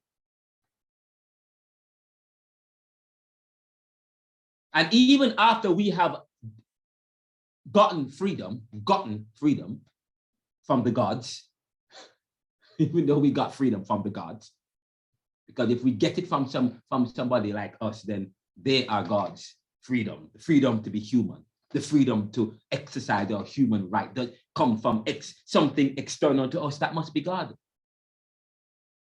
But the thing that is external to us that guaranteed our freedom was our former enslavers. Anyways, as we reflect and celebrate the emancipation of slavery, leading to universal suffrages and human rights in the US on this Juneteenth, this is the punch. Let's not forget, brothers and sisters,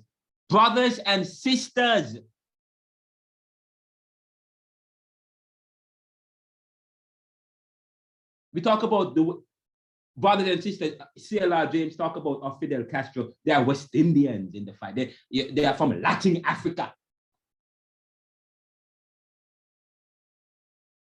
Let's not forget them in Haiti. Let's not forget our brothers and sisters in Haiti, because we thought they were the first country to be able to exercise their freedom to vote, and to be a country with laws, and they run their own. We thought they were the first, but they're still dealing with justice and developing democracy in their country, even to today.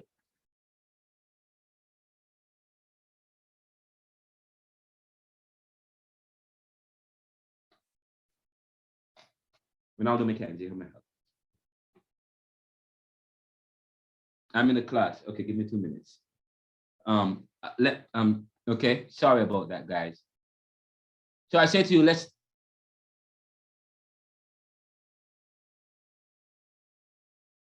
Thank you.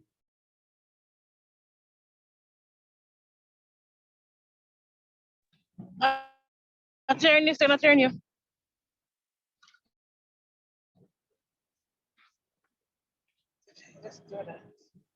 All right, I'm okay. Sorry about that. Let's not forget our brothers and sisters. Okay, guys, give me a minute. I'm sorry. 1 second.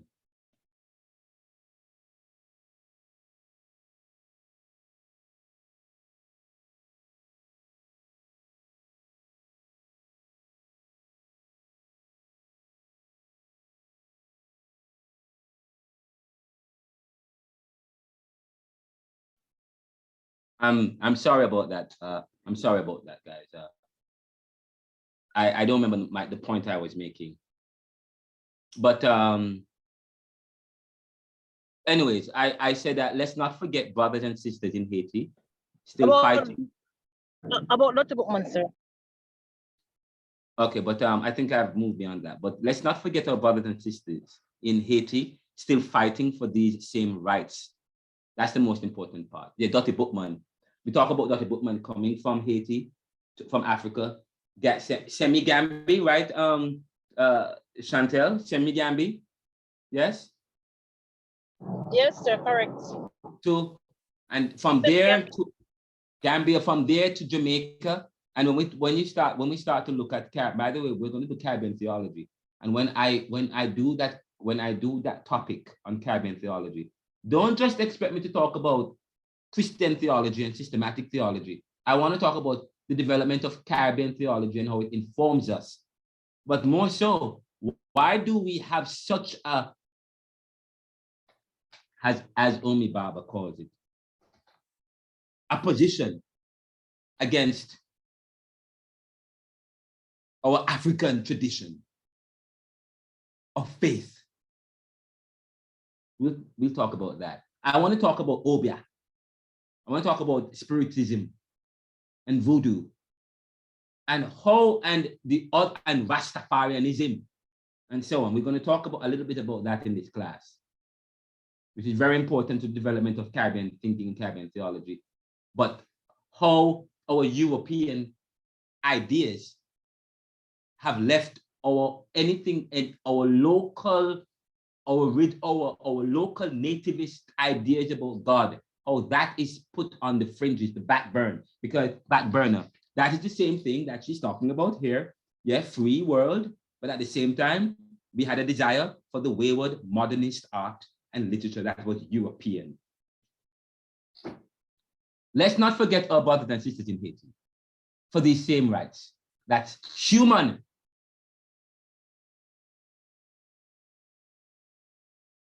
And then I continued by saying that sign the petition for Haiti, that Caribbean government support a Haitian-led solution against foreign interference. Harris critiqued in the thread that Juneteenth has nothing to do with Haiti, but it does. That's my position. I agree with, no, I'm not, you guys aren't right or wrong. Okay? The important thing is that we understand each other, and conversations is very important because it may help us to see something that we never saw before. Like Maxine, you helped me to see something that I've never seen before. That is good. Okay, that is good, that is good. But I will not proselytize my ideas on you. What I will do is share an expansive view of how we can approach certain dilemmas in society.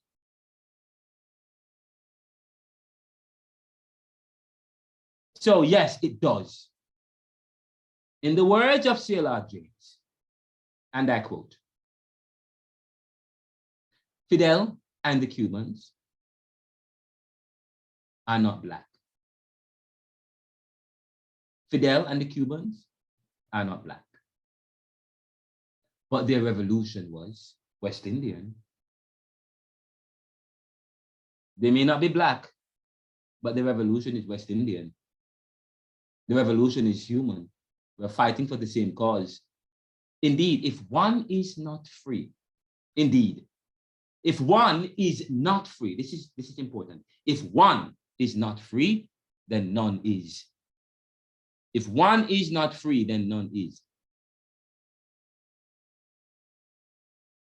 We are connected as human beings in the fight for human rights and freedoms. Are we not?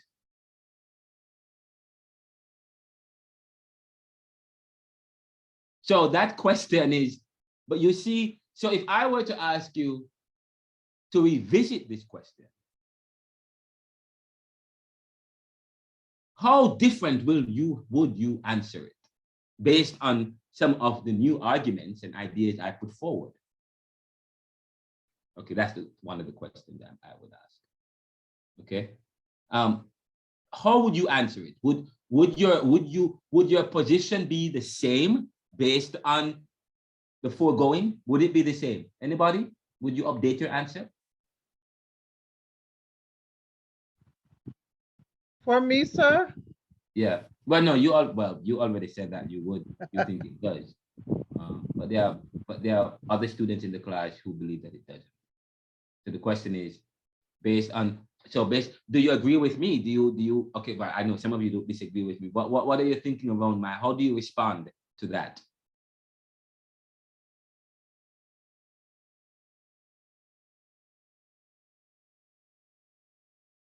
You don't have to respond now, but I'm going to wrap up class. I will end class in 5 minutes. Sorry, in 5 to 10 minutes or less. But I do not want to go. No, I'm not going beyond 10:05 today. Okay. In your groups, I want you to answer the question. I will send you the homework in a text or email in an interaction paper. And I'll tell you what I want in a few seconds. But I want to share my screen with you real quickly because I'm going to wrap up the class with this particular thing. Yeah, that's very much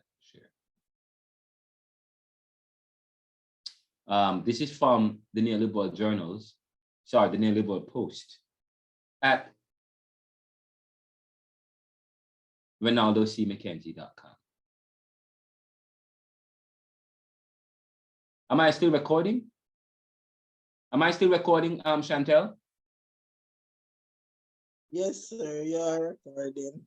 Yes, sir. You are recording, sir. So after the last class, sometimes when I share the videos of class with you guys, I try to make the video dynamic with music in the background because the videos are long with some background images and blah, blah, blah. Excuse me, sir, on that note, can you just turn on the music in the background because I have a hearing problem? Okay, so you don't like no music? I like music, but it's too loud. Okay, fine, I'll do that.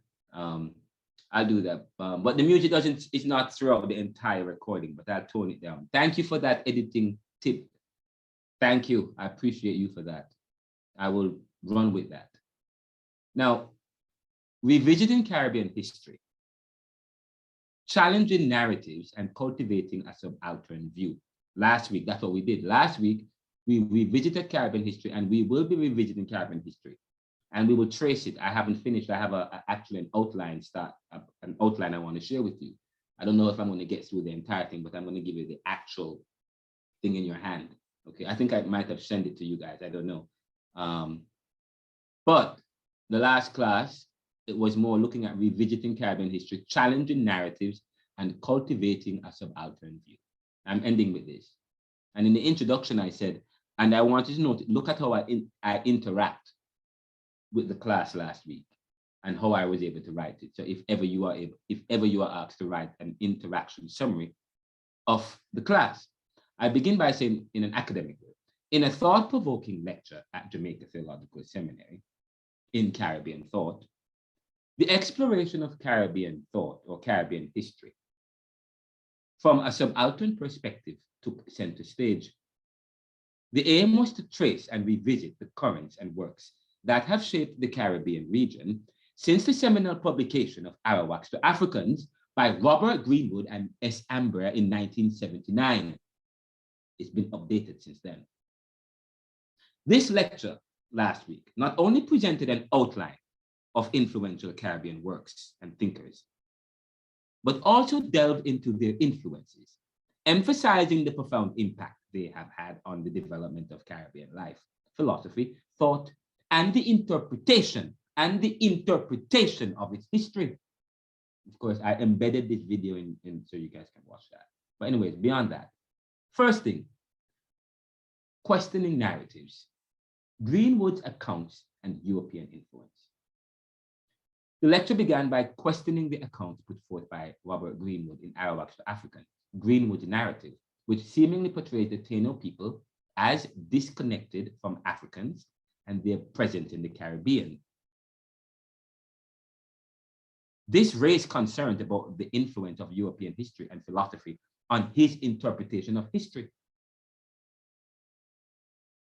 It challenged the notion that the Taino people had been completely wiped out and dismissed by connections and dismissed any connection they might have had with Africans. And of course, yesterday or the day before yesterday, we invited the UIHS to do a presentation. And hopefully you guys are to do a presentation, which I made available. And if you guys have an opportunity to reflect on it or to interact with it, that would be great if you can interact with that. Secondly, a skeptical outlook and critical, it's 10 o'clock. A skeptical outlook and critical re-examination. It's a very short article. The lecture urged the students to critically examine Greenwood's account and approach them with a skeptical mindset. It emphasized the need to reassess our understanding of history, to reinvent ourselves in the 21st century by challenging prevailing narratives.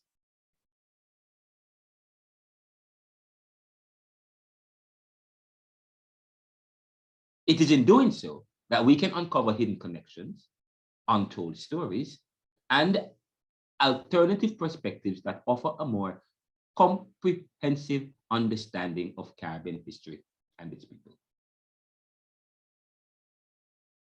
The influential Caribbean works and thinkers.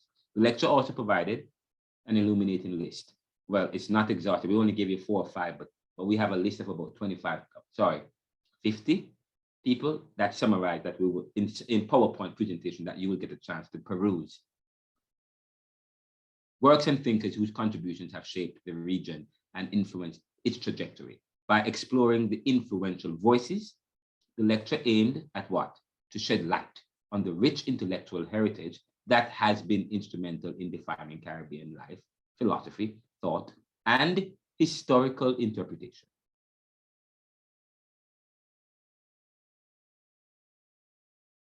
The expanded information about the influence served as a testament to their enduring impact and relevance. Next, we looked at the impact or the importance of reconnecting with history. Revisiting Caribbean history from a subaltern perspective is vital for the Caribbean community's self-reinvention. Again, revisiting Caribbean history from a subaltern perspective is vital for the Caribbean community's self-reinvention and progress. By re-evaluating and critically analyzing the narratives, the stories, the histories, and so on that have shaped our understanding of the past, we can challenge dominant paradigms. Paradigms are patterns. We can challenge dominant paradigms, patterns, and empower marginalized voices. Only through this reconnection with history can we forge a stronger, more inclusive identity that embraces the complexities of our shared heritage. In closing, the lecture on the subaltern view of Caribbean history provides a compelling platform to re-examine the region's past by critically questioning established narratives, particularly those influenced by European history and philosophy. Students were encouraged to challenge prevailing assumptions and explore alternative perspectives. The outline list of influential Caribbean works and thinkers showcase the profound impact these voices have had on shaping Caribbean life, philosophy and thought, 1003, and historical interpretation. Ultimately, the lecture highlighted the importance of critically reevaluating our history to reinvent ourselves in the 21st century and forge a more inclusive and nuanced understanding of the Caribbean's rich cultural tapestry that leads to a competitive advantage, or our competitive advantages, if that can be derived. That was the summary of the last class. And of course, next week when we come back, next week, Monday, if I'm hoping to have Brian Concanen here, but if Brian Concanen doesn't come, then we will continue by with the lecture looking at we'll begin with, we'll continue with CLR James. Did we do George Padmore the last time? I don't know. And we'll go to CLR James, V.S. Naipaul, and then we will end with Franz Fanon and then pick up from there after that. So the next class, we will do those, we will pick up from CLR James, V.S. Naipaul, and Franz Fanon, which is quite powerful. And we will continue to use Homi Bhabha's book because Homi Bhabha taught speaks so glowingly about Frantz Fanon and V.S. Naipaul as well. Oh, the next, after Frantz Fanon, the next person we talk about is V.S. Naipaul. Okay, so the thing we're going to look at C.L.R. James, V.S. Naipaul, Frantz Fanon, and wait, V.S. Naipaul is on here? Oh, yes, it is. I didn't realize. C.L.R. James, V.S. Naipaul, Frantz Fanon. Perfect. We will talk about, I will use Homi Bhabha's book because Homi Bhabha does a splendid job, okay, in critiquing and uncovering and unearthing in a post-colonial way these thinkers. We will look at them. We'll continue, but just before we do that, on Monday, we will, if Brian is here, we will have Brian do a presentation and you get a chance to ask him questions. Give us an update. What's going on with Haiti? What's going on with the lawsuit regarding the debt? What's going on with this de facto president and so on? There's some new developments. Because as I said, there's a practical component of this course. The practical component is what we're talking about when we talk about the UIHS. And what we're talking about when we bring Brian Conkin in the show, and we are fighting. What we learn, to whom much is given, much is required. You leave this classroom now with more information and awareness, and you go and bring that light to wherever you are and wherever you go in the Caribbean, and to people you meet.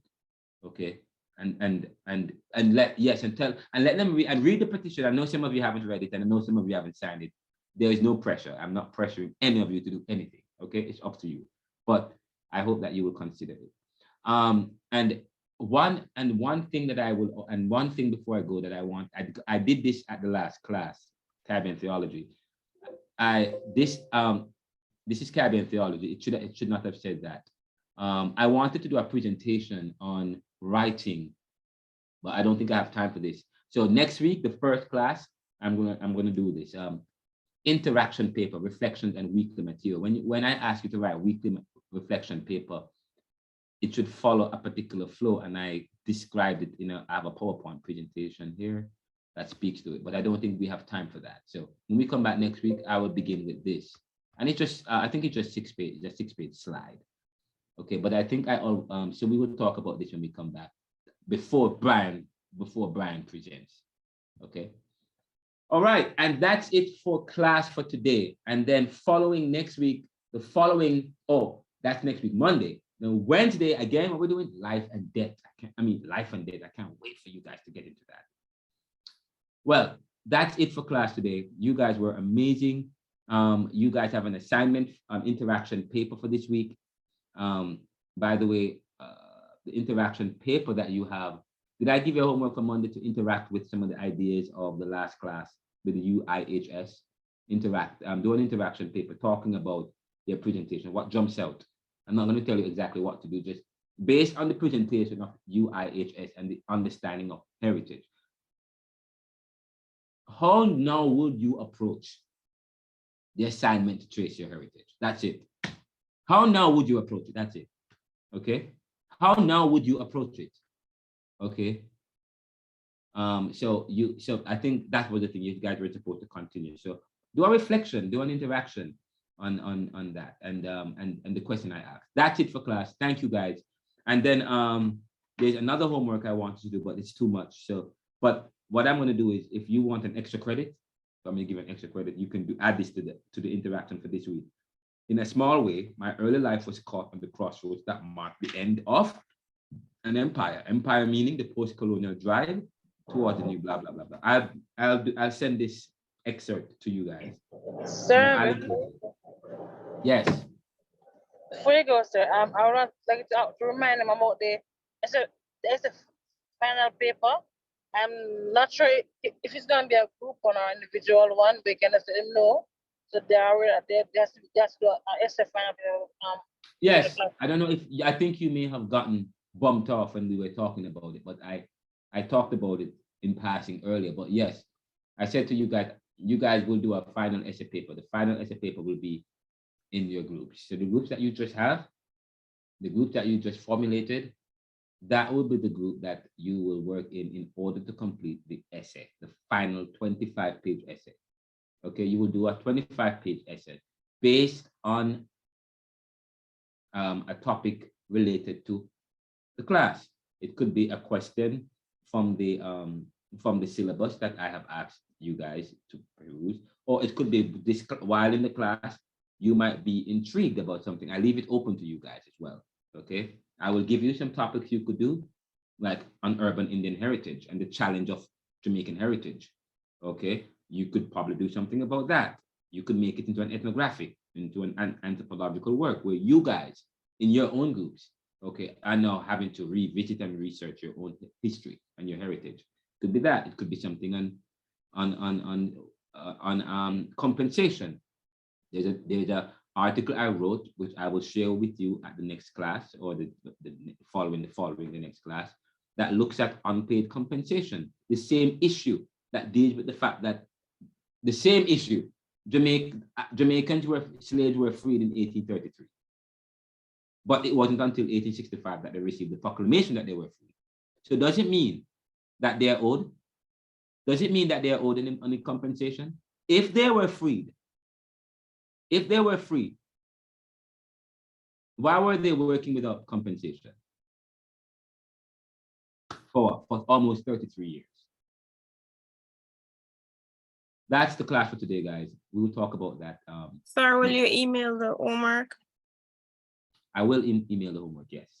Yes, right. I will do that. And Chantel does a very good job in reminding me. So I will email, and I will also do a summary of this class and send it out to you guys. I have my work cut out for me, and she's okay. What you guys can do is you guys can watch the film and come up with your own summary. Like, say, for example, UIHS. You can watch the entire film for a video that we did, a lecture, and then and do a summary, an interaction paper based on that, on the presentation of the UIHS. You can do that. Okay. I'm giving, okay, you guys can do that. But this week looks at the issue of heritage, the issue of identity, and what we're hearing coming from the UIHS. And you guys, and that is, you see why I gave you the homework. I gave you the homework the first or second week in preparation for a presentation that we had on Monday. So it was quite profound. And now you guys were going to go back and rework your homework, or maybe approach it a different way. You guys can do that if you want, or give me an interaction based on the presentation on Monday. That's it. Now I will give you extra credit for an additional assignment that I will ask you, an extra 5 credits. We will give, okay? Meaning, what does Homie Baba means by what I had said? What does she mean by that? What is she getting at? Okay? And I will send you, though, I will type it up and send that to you guys so that you guys can have it. Or you can do that in lieu of the other assignment I asked you in terms of the heritage, or to write a paper summarizing and interacting with the UIHS. You could do that, okay? Or you could do this one and that one, or just this one by itself. I will explain that in an email, not tonight, but tomorrow, okay? Thank you, guys. And if you remember, the text for this class is, this is one of the texts we're using for this class. Homie Baba, okay? Location of Culture. In addition to my book, Neoliberalism, Globalization, Income Inequality, Poverty and Resistance, which is available in ebook and hardcover, paperback, and the audio. It's a very important book. It was reviewed as an erudite analysis. I'm not selling myself, but in a sense I am, but I want you to read the book because it's written by yours truly, by your own professor, by your own Jamaican, by your, okay, people from your own college. That is a Cosmopolitan. Okay, you want to read it. You want, to develop your insights and so on. Okay, that's it. And it's based on data and statistics. But take care, guys. It was such an amazing class. I appreciate the opportunity to share with you and to talk with you. And I hope that you will continue to grow and to develop in your own life. And to whom much is given, much is required. So I pray that you will be empowered to empower others. I pray that you will be so blessed, that you'll be so moved, that God would move upon you and give you content. If you ask God to give you content, he'll give you content, trust me. So I pray that God will bless you and keep you. Open up your understanding, open up your knowledge and your wisdom, and give you wisdom. And I pray that the students will be able to understand the concepts and be passionate about this course and what they're doing at Jamaica Theological Seminary. I want to pray for the school, JTS. JTS is still struggling financially. I understand earlier today that they have a group of I think they are renting part of the school and so on, and majority of the programs are online. I'm not sure what's going on. But the school over the past couple of years have been struggling financially. And I pray, oh God, that you would bless the school so that they can be a beacon of light to the world. I pray that you will bless the school financially and the students who come to the school, their finances as well. And you will make JTS revolutionary, continuing to develop academia and to spread the gospel of love. We pray for those who are struggling with major decisions in their lives. Some people might be dealing with different issues, family, work, school. People might have situations that's just so difficult. Some students, I remember some students couldn't go to a class because of some problems. People are dealing with so much today in the 21st century. There's so many things to worry about and to deal with. And even in Jamaica, Lord God, with violence and crime and the issue of dependency and lack, I pray that you grow and strengthen the people's creative juices and our competitive edge. Help me to facilitate the course in a way that the students will understand, but not just to understand, but a way that will move them to not inaction, but to action. We tell you thanks for all that you are doing in our lives and that you will continue to do.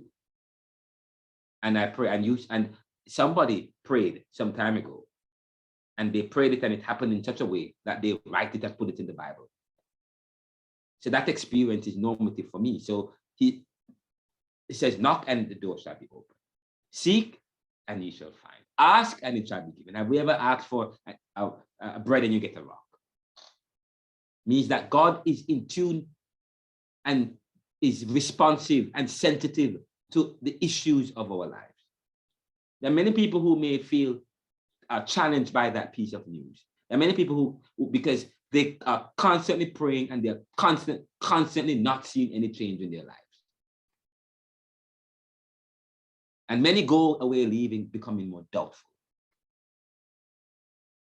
But, oh God, I pray that there are times when we don't see what is happening and what you're doing. And life is not easy. Life is complex. And so I pray that you will help us to deal with the complexities of this life. And that you will meet the students in this class where they are hurting and where they need you, oh God. Send them a messenger. Send them opportunities and help them and teach them to take advantage of the opportunities. Opportunities may come one way, but it may come another way. But may we be alert. May we be open. May we be discerning. So we ask, continue to bless these students in a very dynamic and profound way. And even now, whatever needs they have, I pray, Lord God, that nothing is too small for God. And I may pray that, and you are than that which nothing greater can be conceived or imagined. So intervene in our lives in such a profound and significant way even now. And may we see the movement of God and testify of this amazing movement of God in our lives, so that others may come to the awareness of the omniscience, the omnipresence, and the omnipotence of God. We tell you thanks. In Jesus' name, amen. Okay, guys. Amen. Thank you. Take care. God bless you guys. Good night, sir. Good night. Be safe.